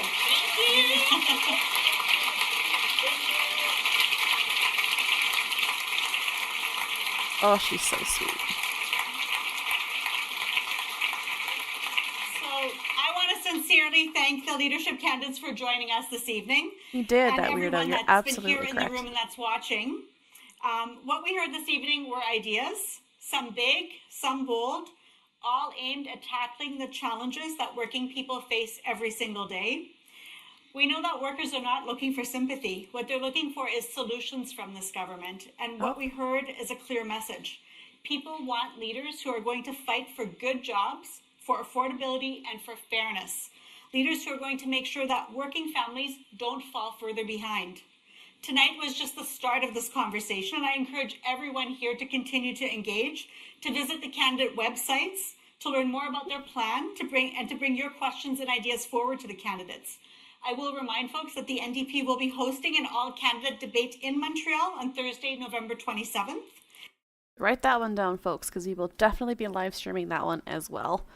The debates is when we really get into the nitty-gritty, and that is something that I'm super, super excited about. And I hope that you're going to tune in and continue this conversation, because this isn't just about choosing a party leader. It's about shaping the future for working people across Canada. So we know in the labor movement that when we stand together, when workers lead, we can make progress. We can make change, and we can build the kind of Canada that truly works for working people. So I want to thank you again for being part of this important conversation. Yeah, there is going to be more French, yeah, but if it's a debate, there will be some translation. Leader. It's about shaping Hold on on, we'll Thursday, go back. November 27th. There it is. Thursday, November 27 is going to be the debate. When workers lead, we can make progress.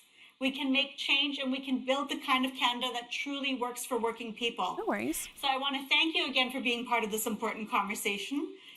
Again, together we can make sure that working people are being heard and that they are also at the heart of all of the decision making that shapes our country's future. So solidarity and good night, everyone. Hell yeah. Huh.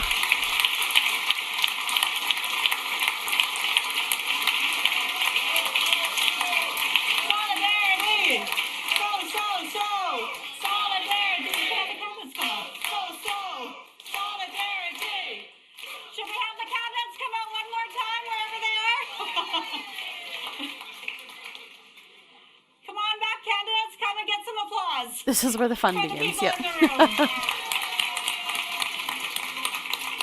Thank you. Aw. Aw, they turned the sound off. Shoot. That's okay.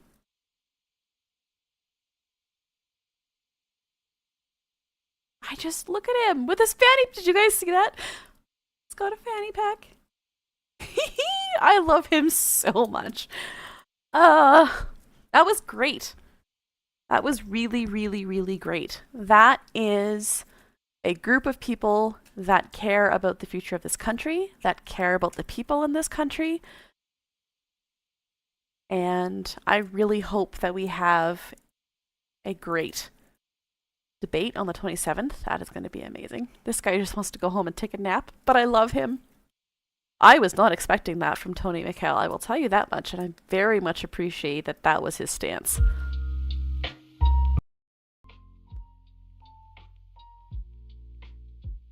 Yeah.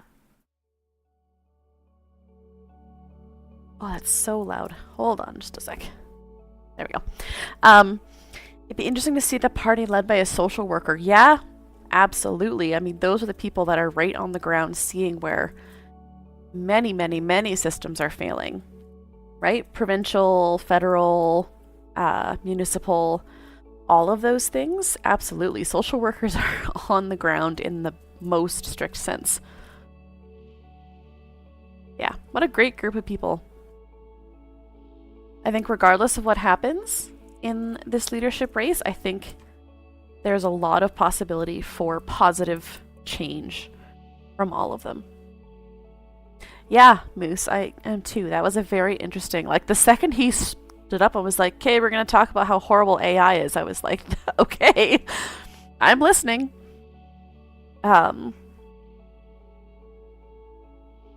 Yeah, very, very good. Very, very good. I am going to, we're going to have a bit of a,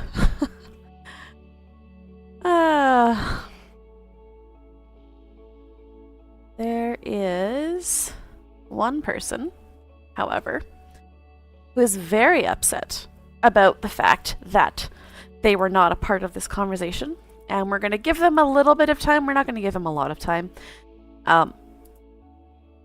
Oh, you guys hear the doorbell? That would be Kiddo coming back in, so it might be a little loud for a second. Hi, baby. Did you have a good walk? That was a long walk? Oh, good. And that is our dear friend. Tony's been an incredible advocate. He's worked with Fair Vote Canada and he founded, yeah, he's done some really great stuff. My next live, I want to do another dive into sort of what the candidates have been up to in the last little while, and he is one that we have not had a lot on before, but I'm quite excited to look and see what other things he has to say, because I was blown away by that. Yeah, Jabon, I agree. Taking socialism out of the party constitution is still one of the death knells. Absolutely it was. Yep. That and that's why Heather McPherson worries me a lot, is that sense of like, you know, just invite everybody and everyone agrees and we're not gonna names? What are names? Naomi Klein's husband. Let's just call him that. Ave Lewis and Tennille Johnson. Is it Johnson or Johnston? I think it's with a T. But yeah, we definitely need a candidate that's going to call for change and a different kind of NDP. And I think that there's some very solid people up there that are going to go back to the roots of what the NDP is all about. And that is very exciting. Now, let's have a quick chat about our dear friend, Eves, who was not invited in to the debate today. X doesn't make sense to me. Oh, right. I have to be signed in. 1 second. Let's do this way. Maybe this time. Ba-dum, ba-dum, ba-bum.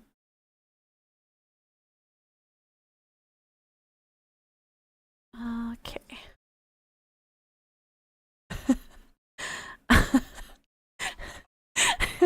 Sorry, y'all. Right behind me, Hubby just told Kiddo to go brush your teeth and get ready for bed. She looked at him straight in the eye and went, "Whatever you say, boss." Oh, what did you say? Oh, just taking a break, boss. Anyone else's kids speak in an Australian accent or a British accent because of Bluey and Peppa Pig? Because, oh boy, does mine. There we go. There we go. Alright. For some reason, well, not for some reason. Let's get rid of that. Make sure my personal info is not on here.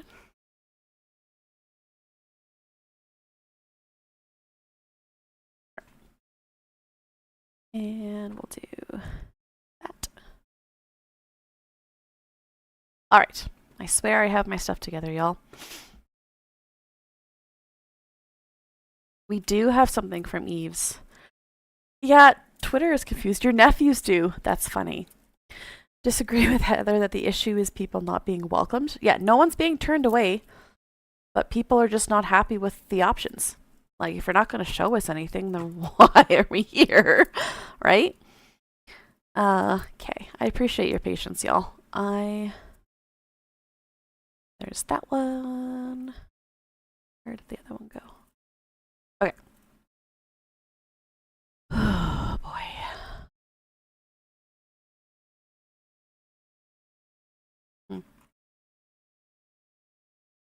So bizarre. Okay, well, we're just gonna like awkwardly look at X this way. We'll just have to deal with it. So Eve Zangler, our wonderful friend, is not happy about the fact that he did not get invited to that forum. However, he has not submitted the documents to be considered as a candidate. And that is not me saying something. Those are words coming out of his mouth / his fingers on X. Tonight, this is new, I haven't seen this one yet. Tonight, Canadian Labour excluded the most outspoken candidate. I don't think that's true, friend. The CLC excluded me from the forum because I've yet to submit to the NDP's anti-democratic vetting process. So in his mind, if he goes through the vetting process, he no longer is valid. I don't know. I understand to an extent the fights that he wants to fight, but it's just like, yeah, I don't know. He confuses and kind of upsets me as well. Yeah. My campaign to lead the NDP is caught in a strategic bind. On one hand, we want to pass vetting to access the party list, and so we can offer donors tax credits. That is the other thing. He is not an official candidate, and he has been collecting donations. Just keep that in mind. The concern is not, we fear our campaign will be excluded. Immediately after announcing my candidacy to lead the party, former Jewish Defense League head Meir Weinstein, columnist Brian Lilly, and disgraced anti-Palestinian former BC NDP cabinet minister, there is a very easy solution, Selena Robinson, called for me to be excluded from the race. Others followed suit. And Benai Brith released a statement claiming I denied the Rwandan genocide, which he did. The NDP brass has demonstrated hostility to my campaign, which is not true. They just said, turn in your papers. Well, we haven't passed vetting or submitted papers. The House of Labour had every right to invite the individual with the most pro-working class platform to the forum. No. They invited the NDP candidates that had been vetted. Yes, that weirdo, absolutely. There's people up there that are very outspoken on Palestine, you know? Heather McPherson is sort of like the most, or the least, what's the word I'm looking for? Wanting to change things up, and she has a very strong opinion on Palestine. Yeah, this is very long. We're not going to read all of it, but the CLC has an odious history of promoting the Jewish supremacist state, imperialist history. Like, he's going back to 1982.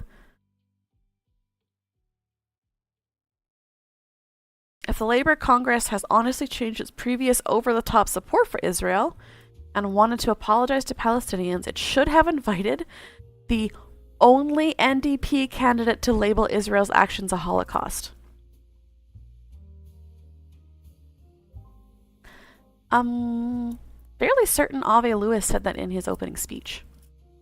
Not a Holocaust, but he did call it a genocide. So there's that statement. Earlier... Oh yes, this was the other one. This is written by... Is it written by him as well? No. Quebecois candidate excluded from NDP forum, excluding French NDP leadership candidate, has... That's confusing. Has criticized the Canadian Labour Congress for failing to invite him to tonight's leadership forum and for planning to only ask questions in English. So when I pointed out that Ave Lewis answering the question in French was fantastic, fairly certain he saw this morning. They failed to invite me, even though he has $85,000 from people. He's not an official candidate. He is not. On Monday, Engler's campaign will be hosting the first French language NDP leadership event. Okay. He grew up in Vancouver. He attended French immersion in Montreal and speaks to his young children in French. As the only Quebecer in the race, Engler believes he's best suited to recreate Jack Layton's Orange Wave.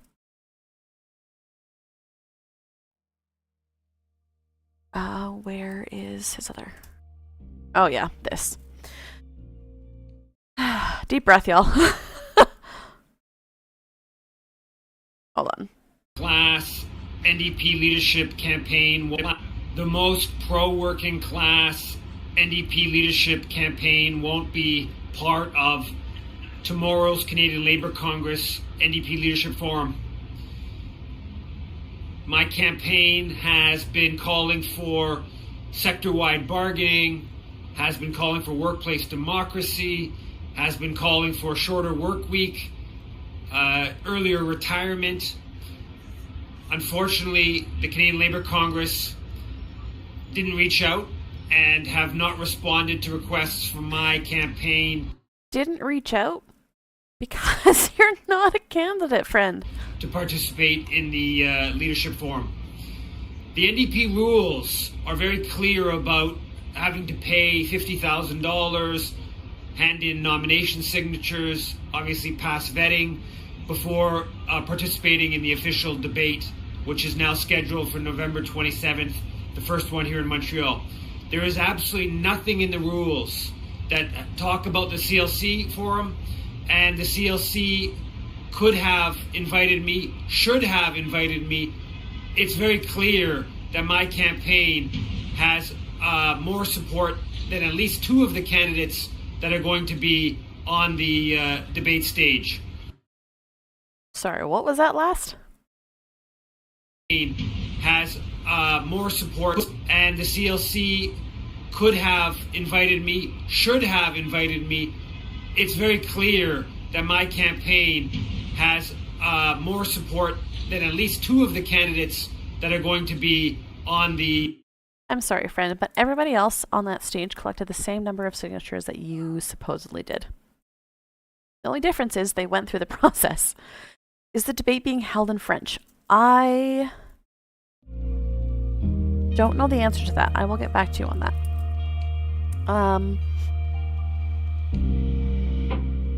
Yeah, he's like, again, this was yesterday.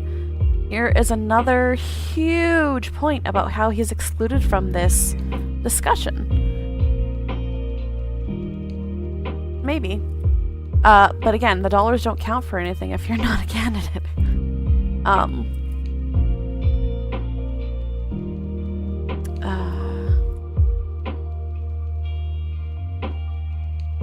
Yeah, like it's just... It's a lot of complaining and not a lot of action, which I don't have a lot of patience for. This is something that a man by the name of Doc Curie wrote. That's so you know what it reminds me of, and I think Pim said this earlier.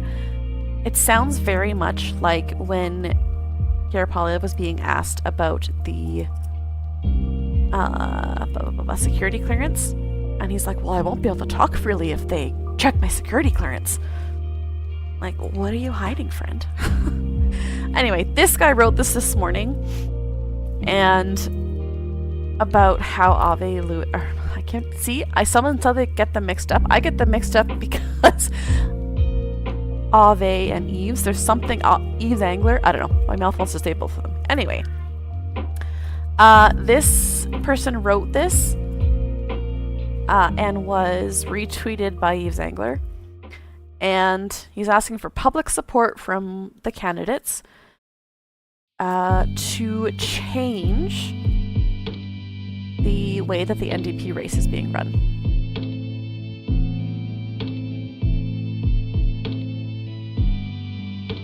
Yeah, absolutely that weirdo. I understand that he's very upset about very strong issues, and I'm sure that there are things that he has said that I agree with. But being adversarial and fighting against everybody else, especially at a point when the party needs to win more votes, is not going to get him into the leadership role. It's just not. This is bizarre to me, this one statement. This is why I wanted to show this. Yeah, basically saying everyone should agree that we should change the NDP's rules. Ave said Rob Ashton, if he is as hard as nails, born in the labor union as he said he is. Like, just... it is, yeah. I don't know Miss Johnson well, but I think she'd likely support it. If he wants to make a point, great. If he wants to be an activist, and he has been an activist for a very, very long time, great. Awesome. I'm all for that. But there is not a place for that right now in the leadership of the NDP party. There just isn't.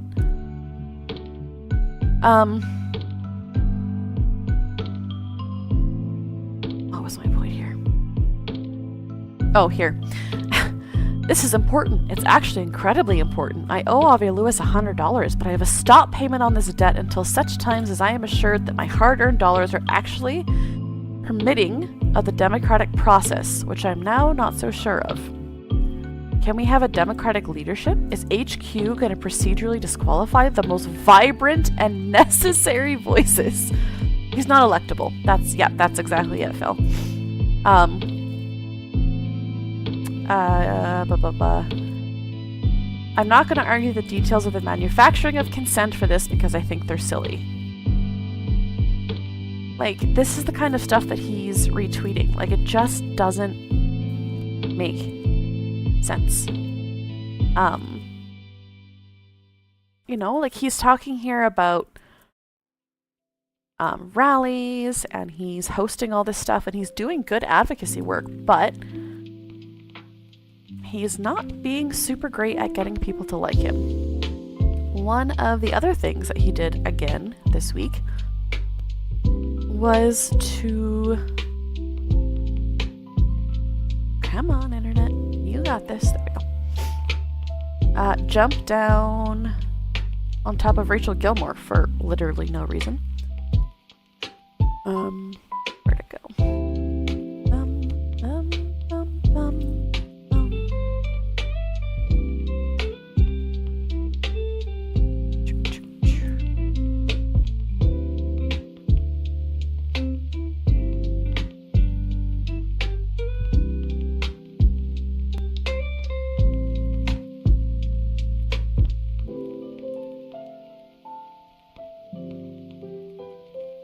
Sorry, y'all. I had this open and then I closed it. There it is. And I don't want to show my real name because I love y'all, but no. Alright. America and its allies bad. Anyone opposing them good, no matter how imperialist or authoritarian those opponents. Yeah, like he's so determined to be adversarial that he's not willing to actually have conversations, and that, I think, is where he's going to fail the most. So, Eves... Again, the Toronto Star published, NDP's Ave Lewis helps author a report accusing pro-Israel Jewish group of promoting anti-Palestinian racism. So again, he's not the strongest voice when it comes to Palestine. And this was in response to his big, long, they can't invite me. Happy to see Ave Lewis call them out. I look forward to them taking up my campaign's 10-point proposal, largely rooted in upholding Canadian law. So he said, here, Ave, take my ideas, because they're the best ones. You've got an army of internet fans convinced you're the only true Palestinian voice when it's just not true. What are your reasons for being so deeply concerned about being disqualified? His response? Stop the smears and discuss my campaign's comprehensive platform drafted by 45 activists and researchers. Or discuss the substance of my 13 books and 1,000+ articles. Why are you fearful of doing a 15-minute interview with someone from a campaign about platform, or with me about my writing? Why would she have him on? He has done nothing but attack her continuously. Why are you so afraid of answering one question? What are your real reasons for being so concerned about disqualification?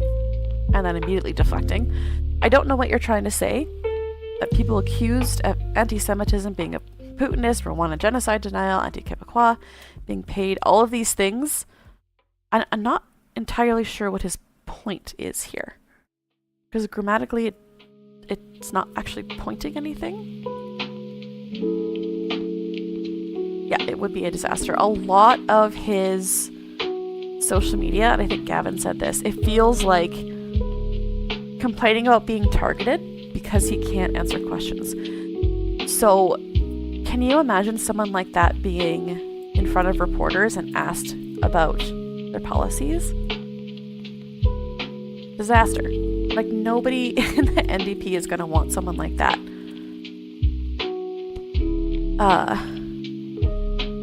Running. Okay, we're going to watch a couple of really awesome things because Pierre Poilievre got shut down over the RCMP comments that he made the other day. Olafin! Hello! Welcome in, friend. So let's watch a couple of those because it's just a little satisfying, you know? Pierre Poilievre is definitely not winning any favors, both from the general public, but also from within his party. That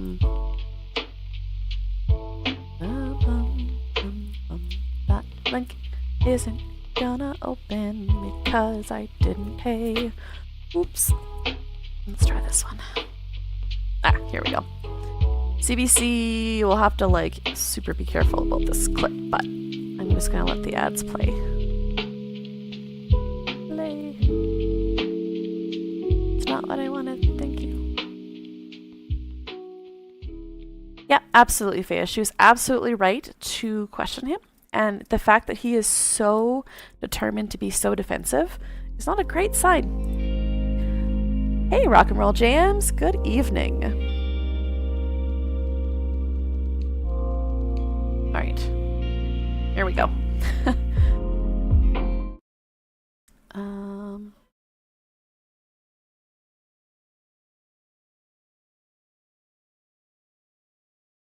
Here we go.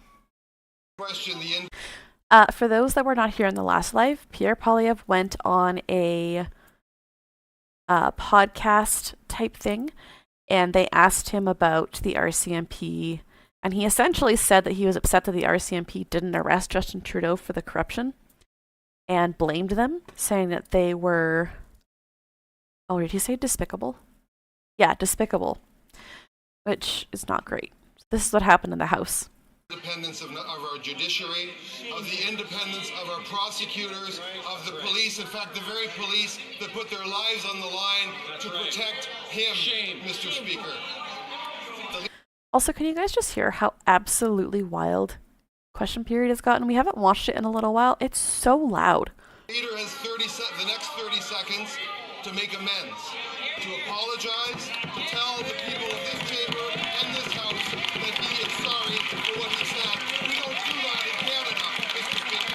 We don't do that in Canada. Love it. Absolutely love it. He got called out. Yes.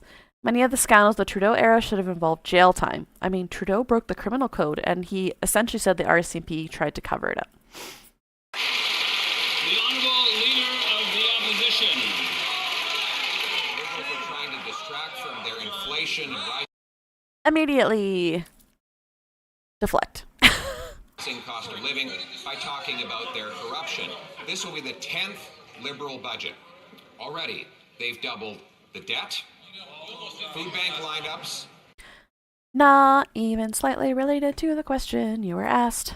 and housing costs. Every dollar the government spends comes directly out of the pockets of Canadians who can no longer afford to eat, heat, and house Just, did you hear that? Just apologize. themselves. Their fridges are empty, Mr. Speaker. Will they learn these costly lessons? Will they cap their inflationary deficits and get rid of their insane taxes on groceries? Yeah, like not in any way addressing it. Yeah, the projection is very real. Yeah. Stephen McKinnon asked him to apologize, and he did not. However, he released a statement saying that he was actually just addressing it to one person, and that was the leader of the RCMP. Sorry, the RCMP commissioner, Brenda Lucky. Now, he also got majorly trumped on by reporters before question period today, but here's another example of him just, like, people are starting to step away and distance themselves from Pierre Poilievre, and he's not winning any battles in question period right now. So the Prime Minister says to that single mother, that small business owner, that senior I just referenced out there, that he needs to give you economic lessons. You are the one out there who are watching prices rise right before... Oh, rabble. Yeah, they do need serious reform. I agree. Yes, the honourable member knows to speak through the chair, and there was a lot of noise around that. So if the honourable member could just start from the top, please. Mr. Speaker, the Prime Minister is now lecturing Canadians who are lined up at food banks, telling them that they've never had it so good. That if only they appreciated all the many promises that he's made, promises that he hasn't even begun to keep. Promises he hasn't even begun to keep. They would then be appreciative of the fact that here we have fresh and frozen beef is up 14%. Oh, stop fresh and frozen cut chucks up 12%. Frozen meats up 11%. Coffee grains up 40%. I really want to know where the Conservatives get all these random percentages, because every single question period they bring up random numbers. I wonder if there's someone out there that's kept track and wrote them down and counted how many times they just give random numbers. Does he believe that people paying these exorbitant prices should be thankful for his economic lessons? Yeah. The Right Honourable Prime Minister. Mr. Speaker, we promised to cut taxes for every Canadian. 22 million Canadians have their taxes cut. We promised to cut taxes on first-time home builders. They've been cut. We promised to cut the carbon tax. It's been cut. You weren't here. Oh, I love that. Carney has problems, and Carney has not done what he promised, but man, is he good at a zinger. Taxes cut. We promised to cut taxes on first-time home builders. They've been cut. We promised to cut the carbon tax. It's been cut. You weren't here. It's been cut. It's been cut. And we promised to build this country strong. November 4th, this House will have a choice. Are you with us for those single mothers? Are you with us for those farmers? Are you with us to build this country strong so they can get it?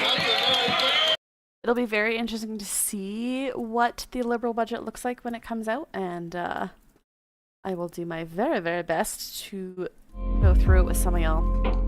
Some of y'all, with all y'all. This is the article I was hoping to pull up. Here we go. A lot of the Conservatives MPs are not happy with Poilievre because of his remarks about the RCMP. 5 Conservative caucus members who spoke to Radio Canada said Poilievre has not changed his message enough since the last election campaign, shocker, and is not projecting an image befitting a prime minister. Ouch. Now, Poilievre has a leadership review coming up, I believe, pretty quickly.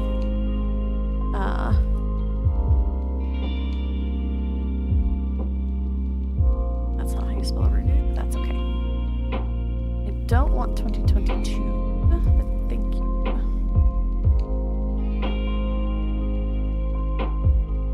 Oh, January. Thank you, Olivin. Yes, you're correct. Yeah, he's starting to lose people, and my concern is that we're going to get someone, if he fails a leadership review, which I think there's a decent chance he might. Why, Timu? Why? I am concerned about what he is going to be replaced with. I gotta say goodnight to Kiddo, 1 sec.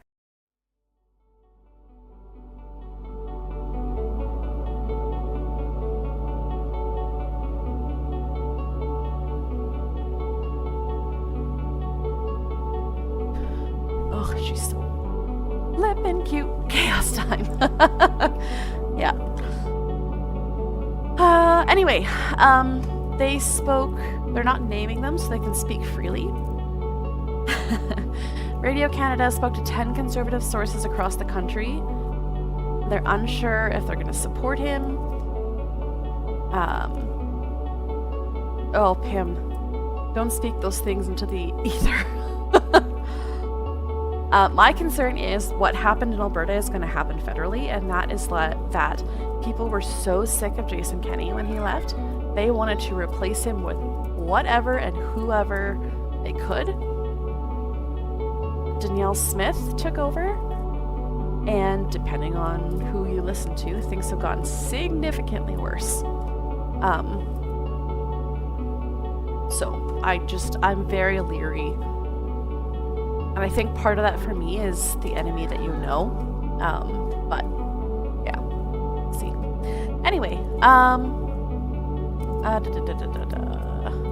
it's completely irresponsible to say that a former prime minister should be imprisoned, and to say that the RCMP covered it all up. Yeah, rock and roll jams, that's true. positive it can come out of him losing is the party splitting. Yep. These comments are proof that Pierre Poilievre will never be Prime Minister. Yeah, sorry. Oh. No. Kim said...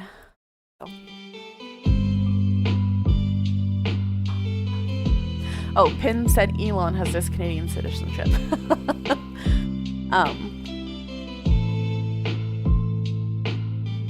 WNO versus a WNO is kind of bad, but here's the thing. If someone worse than Poilievre gets in, they're going to repeat the same thing. Yep, they're going to have to install an outright crypto-fascist who is more adept at playing dodgy games. Yeah, Automat is bizarre.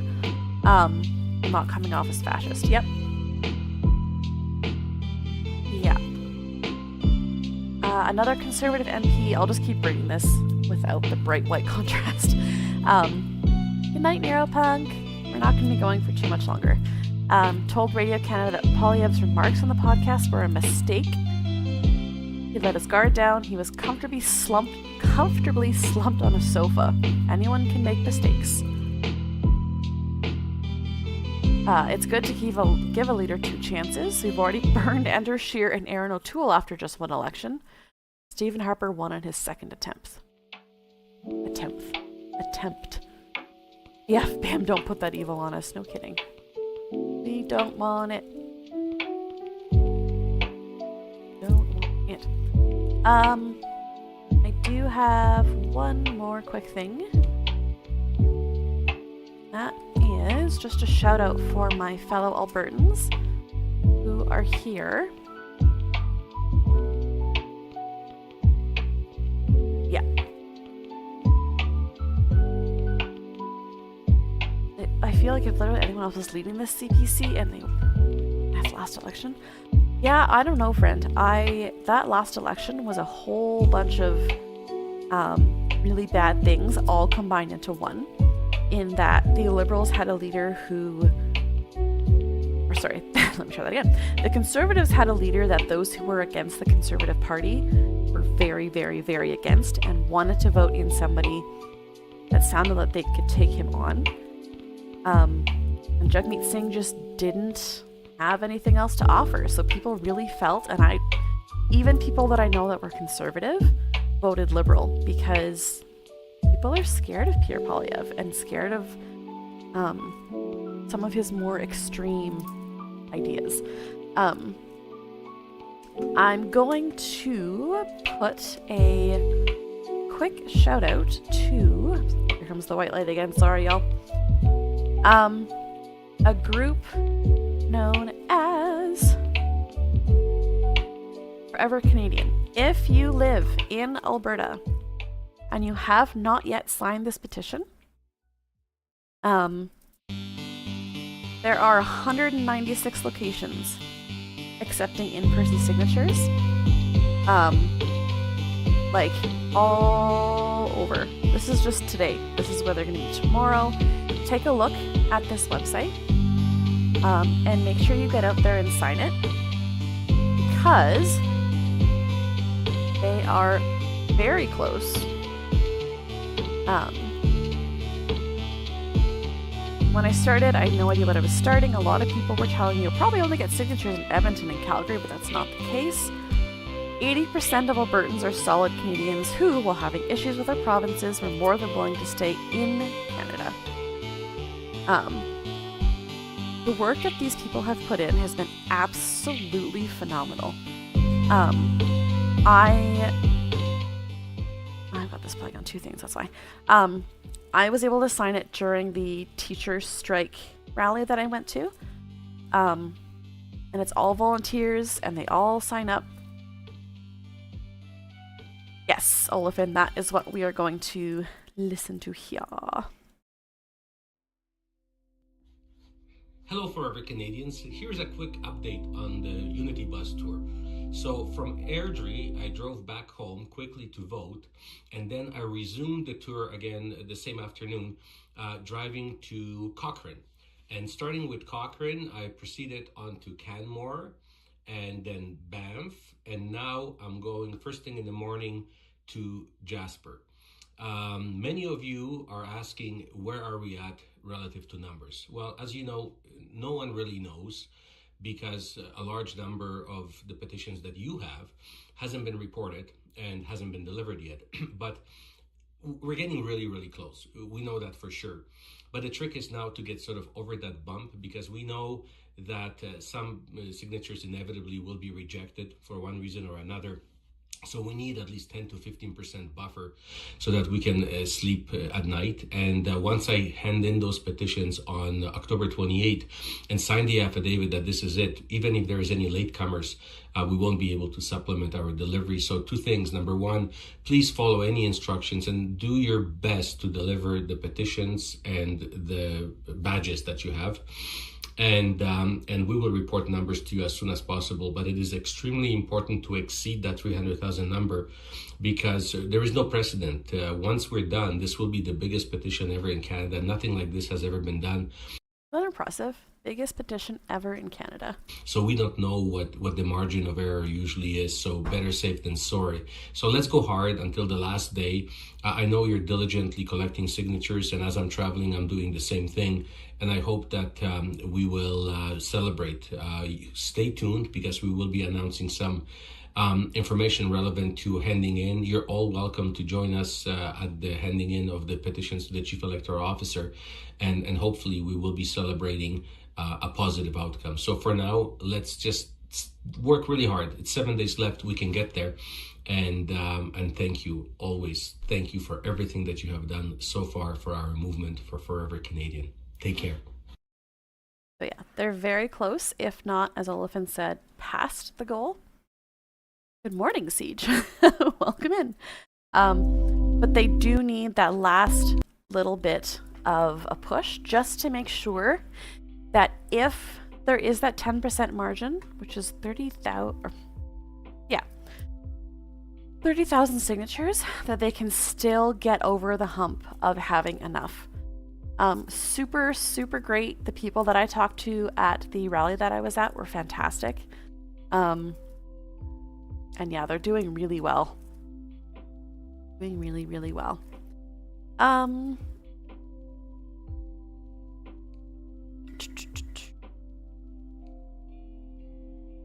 only other thing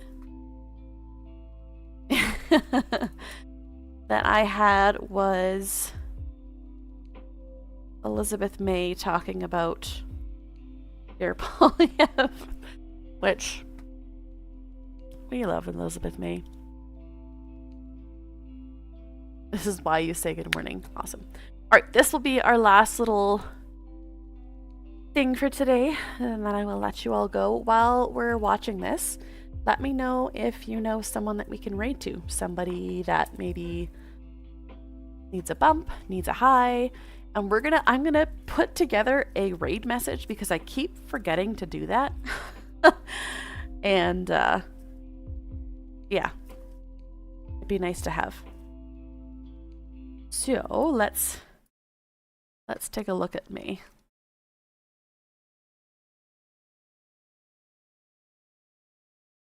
Oh, so quiet.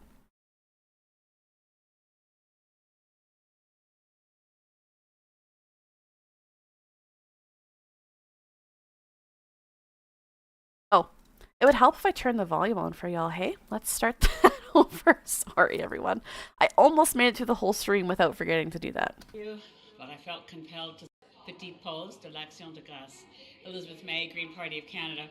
I don't know about the rest of you, but I felt compelled to speak out at Pierre Poilievre's latest, the deep sigh. Outburst that seems to have come from the pages of Project 2025. It certainly didn't come from the criminal code, with the notion that former Prime Minister Justin Trudeau should be in jail, if not for the quote-unquote despicable leadership of the RCMP. Earphone warning. Sound kicks in. First of all, I did go to law school. Pierre Poilievre didn't. People think there are too many lawyers in politics. This episode makes it really clear, as far as I'm concerned, not enough lawyers in politics. You have to know something about the law before you spout off that a former prime minister should be in jail. Why? Was there a criminal code offense that the RCMP covered up? No. The report of the late Mary Dawson, the Ethics Commissioner for Canada, she reported in 2017 that she believed Justin Trudeau had broken the ethics code by accepting the Christmas vacation the year before on the Aga Khan's private island. I'll be honest with you, I never bought it at the time. I didn't want to be going in front of the microphones to defend Justin Trudeau's vacation, but it was entirely subjective. And I wondered how it was that the Ethics Commissioner decided that the Aga Khan was not a family friend. Now, the details are clear. Pierre Trudeau and the Aga Khan were friends. Justin Trudeau knew the Aga Khan since his earliest childhood. If not for Mary Dawson's subjective finding that the Aga Khan did not meet the definition of family friend, there was no offense here. Now, there's misuse potentially of using the planes, but even if every element of the ethics code was proven, which I don't believe it was, even if every element had been proven at that time, this was not a criminal code offense. So where is Pierre Poilievre's notion that the former prime minister should be jailed? It's deeply worrying because this is the kind of thing going on right now in Trump's United States. Yep. Political enemies can become then persecuted through law enforcement, and you end up having former colleagues, friends, associates of Donald Trump. Once they're no longer friends, they should be in jail. I don't like that kind of language in Canadian politics. I don't like it coming from anyone. But I do think for the Canadian public, it needs to be clear when somebody is evading the law and when they're not. So again, I appreciate Elizabeth May, but she always sounds like so exhausted, which makes sense because she has been doing this for a very long time. She's very articulate and deliberate. She's not going to mince words. She's not going to pretend like she doesn't mean what she says. Instance of the SNC Lavalin affair and the improper pressure brought on our former and quite noble former Minister of Justice and Attorney General, the Honorable Jody Wilson-Raybould.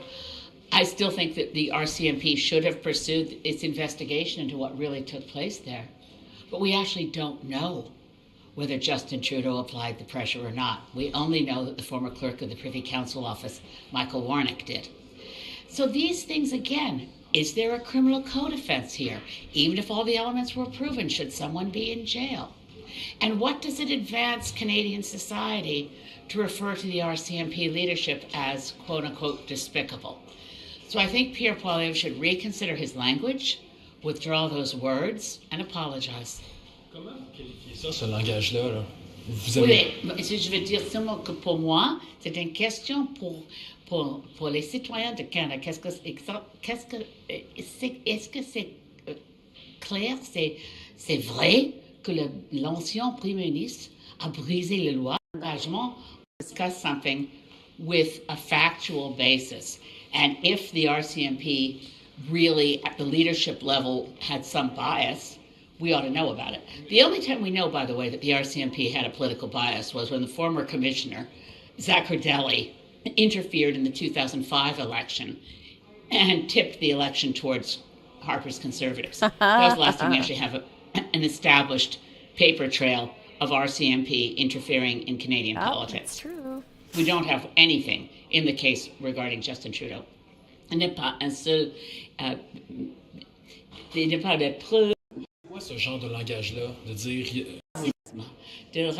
Nous sommes dans le monde comme Canada, mais d'une façon mondiale, des questions plus à l'autre. Pour le respect, s'il vous plaît, Paul, au Canada, d'expliquer, c'est en prison. C'est incroyable. Il y a lieu pour M. Poilievre de demeurer. Le respect.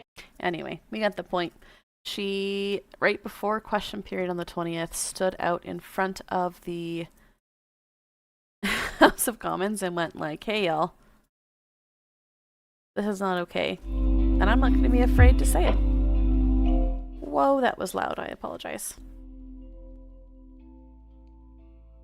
Alright, I am going to First of all, thank you for being here. Thank you for those of you that sent in extra messages.